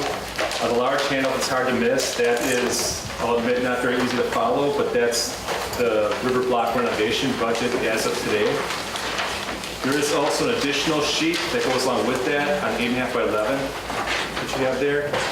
There's also a printed copy of the update that I'm going to give today, and I may stick to that a little bit. Some stuff I may not cover, but you're welcome to read that at your leisure and follow up with me if you have any questions. At this point, I just want to thank the board, the subcommittee, the executive subcommittee, the advisory committee, and the staff for all the help in the process here. We really are maintaining course and moving at very quick speed. It involves a lot of participation by everybody. So we wouldn't be at this point without their help. Moving on here, I'm going to get right into it. On the July 5th executive committee meeting, there was a joint meeting between the executive committee and the river block subcommittee, and Myron Contractors was there. They're a general contractor on the project, and Venture Architects was there as well. They provided some what they call validated budget numbers for river block, and they had about a half-hour presentation.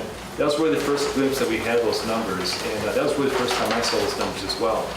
After that meeting, the subcommittee, river block subcommittee, met twice. They looked at those numbers. They added some things to the project, some owner costs that were not reflected in the presentation by Myron and Venture Architects. And some of those owner costs include like the sanitary sewer work that we've done at River Block, some of the work that we do in the parking lots at River Block, so some of the things that really aren't part of the quote-unquote construction project. So what they ended up doing then is creating a list that's in front of you that shows about $3.6 million of work at River Block. And that list of work was presented to the executive committee this morning and approved to move forward. Now, just a little bit of clarification on the funding for this project. As you might recall, on May 17th, $5 million was approved for the River Block project. Of that, $2 million was for the purchase, and $3 million was for renovation. So, using round numbers, you'll see that we're about $600,000 short at this point in time.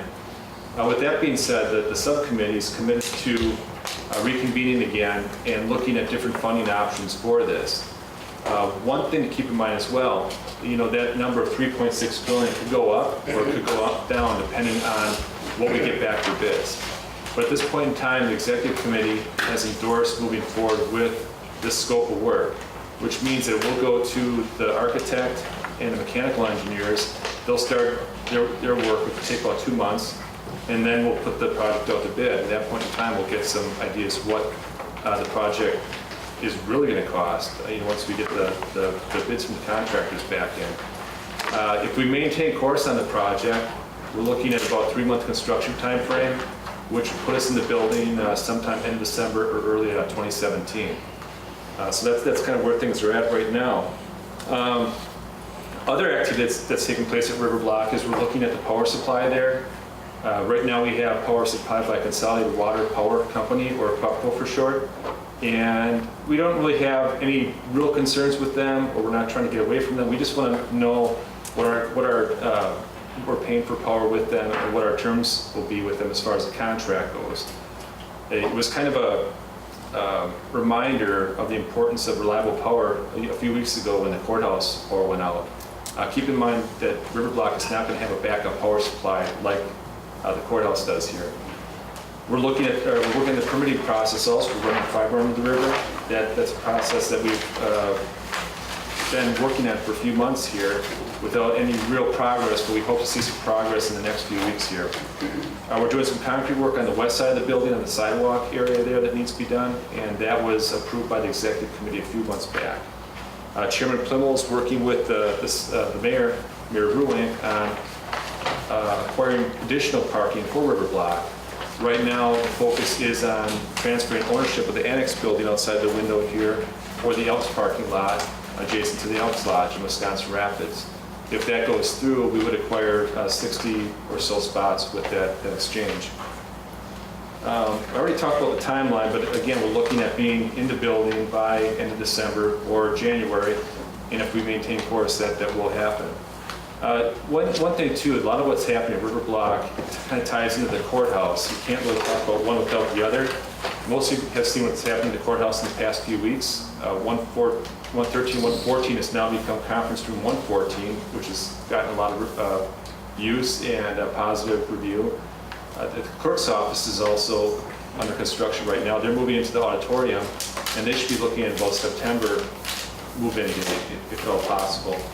Another thing in regards to the courthouse that the subcommittee has decided is who definitely is moving over to River Block. Just the other day, they determined that it would be Parks and Forestry and Land Conservation, and they will be moving to the second floor. And in addition to them on the second floor, we'll have an auditorium type space. The undesignated space on third floor will remain open at this time, and Human Resources will not be moving at this time, as well as Mercy Management. There's a little bit of cost savings there, and we feel with the amount of projects we have going on here at this time, it might be a good idea to defer those projects till later. So we have determined, who's all going to River Block then. I know I'm rolling kind of fast here, but are there any questions in regards to where we're at today? Anyone? There's got to be a few out there. Mr. Reagan? Yeah. Jason, I understood that one of the important things about bringing this to this particular meeting was to approve the scope of work, or the scope of the project, so the architects could actually get started on the drawings. Right. Do we need to do something? Do we need to make a motion or something to approve the scope of work as presented in here? Is that what we need to do here today? I don't believe we have to at the board level. I was advised that since the executive committee took that action this morning with the subcommittee, that was sufficient. I believe when it comes to spending, though, over the $3 million, board action will have to take place in some way, shape, or form. Thank you. Mr. President Clendetti? Hey, I just think if any of you have questions, please come up with them. What's your thoughts on this? We're going to go out through this and you have something in mind and then get up there and say, well, my questions were never answered. If you have some question about this, some concern about this, please let us know. If I could just add something, though, in regards to that budget that you received, that's a lot to absorb right now since many of you only received it a few minutes ago. If you have follow-up questions, please let me know, or anybody in the subcommittee, or anybody that's been involved with those meetings. I'd be happy to try and answer those. Also, I want to point out that the exercise of getting the $3.6 million was not an easy one. This isn't by any means what's considered a Cadillac renovation project. There's a lot of parts of that renovation that have been simply cut out of the project. They've been deferred until a later date, or they've been staged to happen at some point in time. There's also parts of that project that you simply can't push on till later when we have a few hundred people in that building, like the HVAC. That's something that we can't really do once we have the building full of people. And there is some payback on some of those investments. We're also looking at that as well. So it wasn't an easy exercise to get that $3.6 million, and I commend the subcommittee and the executive committee for getting to that point. And that's kind of where things are at now. Another thing I want to mention too, some of the costs that we have in that $3.6 million aren't necessarily considered construction costs. So they may not be able to be covered by bonding. So there may have to be other ways of covering some of the costs there through like annual budgeting and things like that. Moving departments is one of those examples. It's not really part of the construction cost. The county has to pay for it. So it's something that departments may have to budget. And those are things that we're going to have to discuss further and get some more direction from the subcommittee on. The subcommittee has looked at things like deferring costs till next budget year, additional bonding in the future, using money from the county maintenance fund. Those are just some ideas. They haven't settled on anything, but just some creative ideas they've looked at.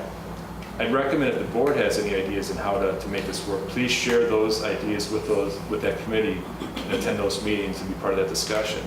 The next meeting, I believe, is going to be July 22nd, right, of the subcommittee, July 22nd at 4 o'clock in room 108, City of Marshfield City Hall, right?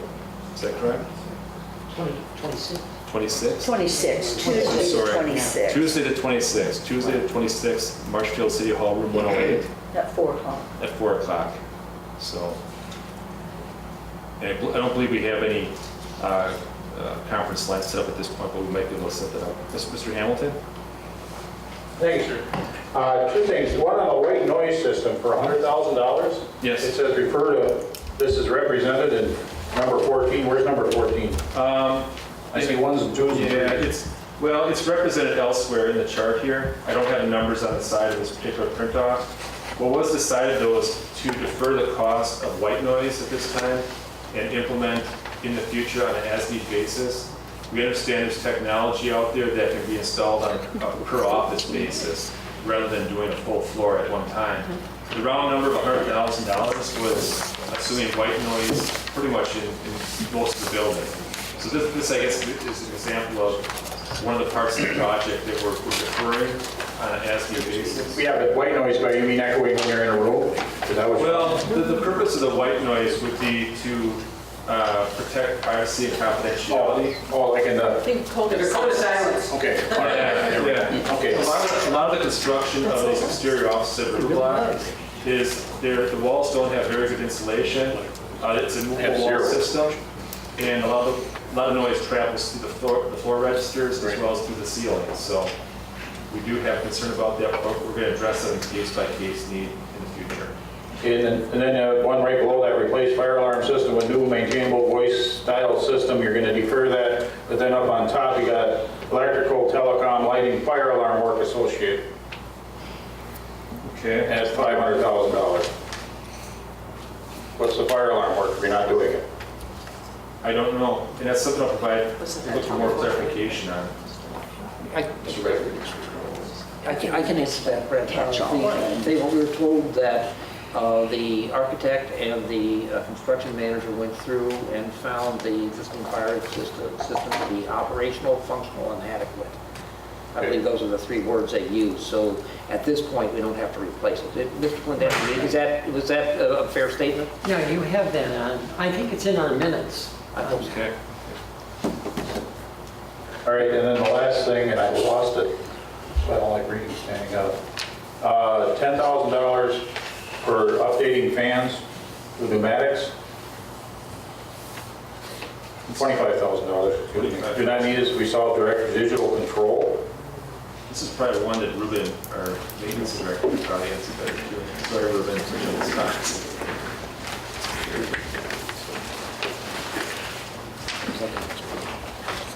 Without having all the papers in front of me, I think I'll answer this properly. The approximately $25,000 that would be required for updated pneumatics would be required if we update some of the motors in the HVAC units without installing direct digital control. However, the plan is when some of those updates that are required are made, we will install the backbone, so to speak, for digital controls in the future. So we will not need to spend the $25,000 in updating pneumatics, which are currently in the building, because in the future we will go to digital control. Yes. Okay, thank you.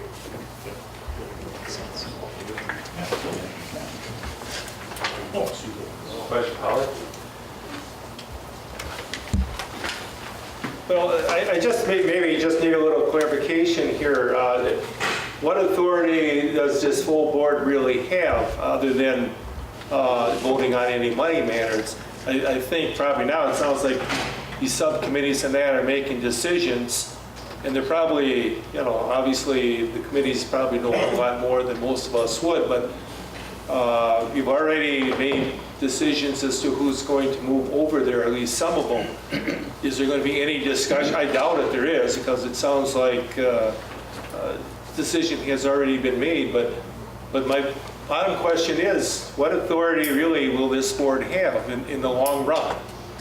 Or have, other than the money? Anybody can answer that? I think we answer some of this, and anybody other people help me out with this one. The resolution to purchase the river block building assigned the responsibility of the project over to the executive committee. And I think I myself was named as part of that project. I know since the executive committee has taken on that project, they've delegated off some of their authority to the subcommittee, the executive subcommittee, or as I call them, the river block subcommittee. As far as planning of the project. So as far as a lot of the planning in the project goes, I believe they have the authority to do it. They've made it very clear, though, from the start that they want to communicate what is happening in the project very clearly with the board. That's why I've been giving the monthly updates to the full board, as well as attending executive committee meetings and providing a monthly update. As far as the funding, that's a little bit different animal, I think. The full board definitely has a say in how it's funded. You approve the bonding for it, the $3 million for renovations plus $2 million for purchase. I think the board may have some involvement in determining how we cover that $600,000 shortfall right now. That would be my opinion on it. I'm not sure if everybody concurs with that, but that's how I would see it at this point in time. Dennis, if I can, give me an example of what you mean, because I'm not sure I'm following your question exactly. Can you give me an example of what you mean? I'm just trying to clarify this so we answer this right. Well, I thought I made it fairly clear. I mean, it seems like the only decision that the full board has is on the money situation. Obviously, we're going to be looking at borrowing or bonding or whatever that project goes on. But I say, I don't think anybody here, I'm not even sure that even the committees, to my knowledge, had any say with the departments that are going over there. I don't have any problem with it, but I just want to know exactly what this full board, what decisions do we make on this? If there are, and I'm sure there's questions from some of us as to what's going over there, or who's going to stay here. I'll let Katie handle some of that, but much of that was discussed at length in committees, in the committees that go on. Go ahead, Frank. Yeah, I guess I want any answer. Anybody here on the board, maybe they understand it better than I do. I don't know. The entire county board, by their action, by approving that resolution delegating to the executive committee, I mean, that's where the delegation happened, was at that point. After that, the executive committee, knowing that timing was of the essence, we needed a stealth group of people, if I can call Clendenning stealth, I guess. We need a stealth group of people. All better.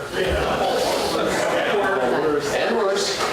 We needed a group that could meet on short notice, that had the availability within their schedules that could meet. That's why the executive committee delegated that authority to that subcommittee. We did ask for a report today because it was a big deal on the scope of the project. They went through numerous meetings, more than what a 7-member executive committee could go through now. They had numerous meetings on paring down and deciding where the priorities were. That's their forte, and they've done an excellent job of it. I'm glad they're on board with that. So kudos to Supervisor Clendenning. But actually, the initial resolution when we purchased did relegate that to the executive committee. And I think, put this way, the executive committee is an oversight committee for this subcommittee that we have. And we make reports to them, they put it in minutes, and if they agree or disagree with it, then if they disagree, we have to go back. But then it comes to you in those minutes, and that's when you have an opportunity to object to something. So it's just like an oversight committee of a department. I kind of wanted this to be the public property committee, but it's not. It's a subcommittee.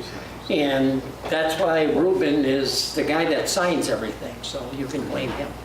If I could add one comment in regards to the departments that are moving over there, that really wasn't a staff decision at all. The resolution that was passed in December specifically states that Health Department will be moving over there and Human Services will be moving over there. We designed the building to fit their needs adequately and conservatively, and then we looked at the space we had available and started talking about, right, who else could move over there? And we've gone through numerous different scenarios on who could go over there and why should they go over there. Will it be a disservice to the public if they're there and not in this building, that type of thing. And we did just the other day at the subcommittee meeting, look for direction from the subcommittee on who definitively is going over there. And they took action saying that it will be Parks and Forestry, and it will be land conservation, in addition to the Health Department and the Human Services Department. They also, did that knowing that there's other departments like Human Resources that won't be going over there this time. Up until a few days ago, there was an assumption that they would be moving over there. So the subcommittee has really had heavy involvement in every decision that's made. As you know, we have an advisory committee out there, and I think some board members have been nervous about the amount of involvement they have in this project and the amount of decision-making responsibility. But really, everything that comes from advisory goes through me to the subcommittee or executive committee for action. And we're getting lots of great recommendations from the advisory committee. I'd like to keep them involved throughout the process here because, quite honestly, if it wasn't for them, we wouldn't be at this point at this time. So, Supervisor Roser? Thanks, Jason. I think the only thing, and you called it the subcommittee on the river block, but there's a little bit more to that lengthy thing. And part of that is the courthouse renovation and the relocations. So the subcommittee has looked very carefully at the big picture. So some decisions needed to be made because of the domino effect of what happens to get departments out of this building so remodeling can happen in the relocation of departments throughout the courthouse. So the perspective that I think we on the subcommittee have taken is that big picture visionary kind of perspective. And the county board needs to understand that we're not only looking at what's happening in the river block building, we're understanding the domino effect of what needs to happen in this building in order to get what needs to be done, because IT and dispatch have been a huge front and center kind of discussion, and we can't do some things with IT and dispatch without relocating some other departments, which was part of that land conservation, Parks and Forestry Department relocation. But the other thing I'd like to say is for people who have not been on the board for years and years, like some of us have, we're going all the way back to that space study that occupied 2 summers of a lot of people on this board. And so this has been really a big picture perspective for a long time that I appreciate having that historical perspective with what we're doing now. And so I don't want people to think that there's not a lot of historical perspective and a lot of study that's been going on with these decisions for a long time. And Cindy, I think, correct me, but both of those space needs studies from those 2 summers are available to people, and they can even go back to a lot of that we talked about years ago. All of those appendices, everything are in your documents for reference. You sent them to us. Easy on your iPad, they're in your documents for reference on the network. I think Supervisor Roser makes a good point about the link between what's happening in the courthouse and River Block. What's happening in the courthouse too, we have to have more discussion about that and probably, I think, take more opportunity to educate the board on what we have in mind. I don't have the time today to present what's all envisioned for the courthouse, but I would like an opportunity in the future to present that because it is quite complex. We are moving quite a few departments around, and we're not doing it just for the fun of it. We're moving it to address specific needs that have been identified in the past, and we're looking at not just short-term solutions. We're looking at long-term solutions and doing it in a conservative way. But I will be honest that there is cost with that. We focused on the cost of River Block today with this spreadsheet here, but there will be additional costs coming in for what's happening in the courthouse. And I've probably said it a dozen times already, when you move a IT department and a data center and you move a dispatch center, it's expensive. A lot of the departments can be moved relatively cheaply around here because they just need basic office space. But those 2 specialized departments will require some additional costs when it comes to moving them. So and we don't have costs yet. We hope to have costs within a few weeks here now. Keep in mind, a lot of the work that we're doing in the courthouse here is being done internally. Our maintenance director we're fortunate to have someone that can use CAD. So he's doing a lot of this design, working with departments, trying to see what works best as far as fit. And then we're bringing those plans forward to oversight committees before we act on anything, before we spend any kind of money on those projects. So some of those proposals will be forthcoming maybe in the next few weeks, even at executive committee. I'm not real sure yet where they're trending at this point. At this point, we're trying to manage our staff resources among the different projects we have going on here. Supervisor Lynch? Thank you. I'd like to see us presented with some options. As an example, I took the liberty to go in there with Ruben and Terry a while back, and were you there, Jason? I don't know. And a heating contractor, but anyway, we walked through it and looked at it because I couldn't believe this estimate on tearing out the heating. So anyway, after you got through looking at all of this, I asked the heating contractor, I said, what do you think? He said, well, first of all, this system is not a good system for this climate. I said, well, what's the problem? He said, well, number one, your air filters on your air intake are plugged. You need to clean them off and then constantly change them. Secondly, he said, what's happening is you're pulling in outside circulation air in the wintertime at 0 and 10 below. That's too cold. He said, we could probably put a boiler in the air intake, heat up the intake air so that it's not a shock, coming in at that temperature. I said, well, what might that cost? And he said, well, I'm not real sure without any detail, probably 75 to 100,000, we can correct this.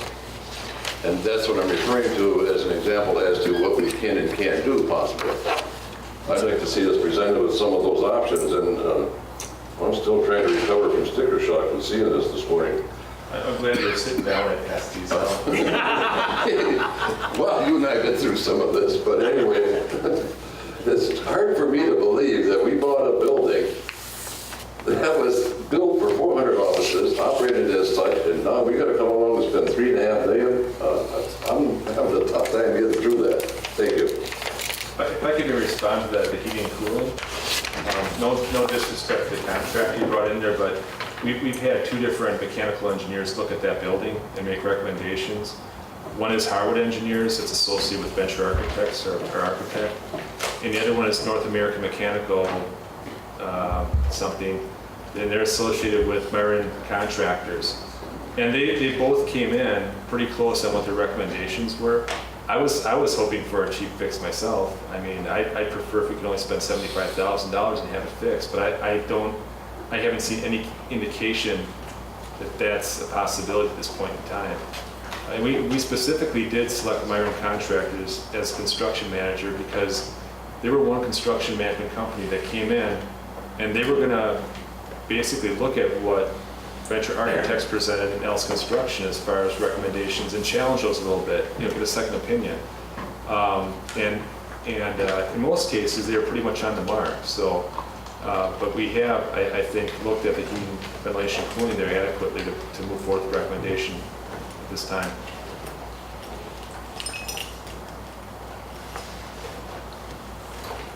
Anybody have anything else for Jason? Anything else? Okay, Jason. Thank you. You did any thought, huh? Okay. Thanks. Appreciate the update. Next meeting date, August 16th. August 16th. Is there anything else that needs to come before the board? Motion to adjourn by Minor. Second by Hamilton. All in favor signify by aye. Aye. And opposed? Hearing none.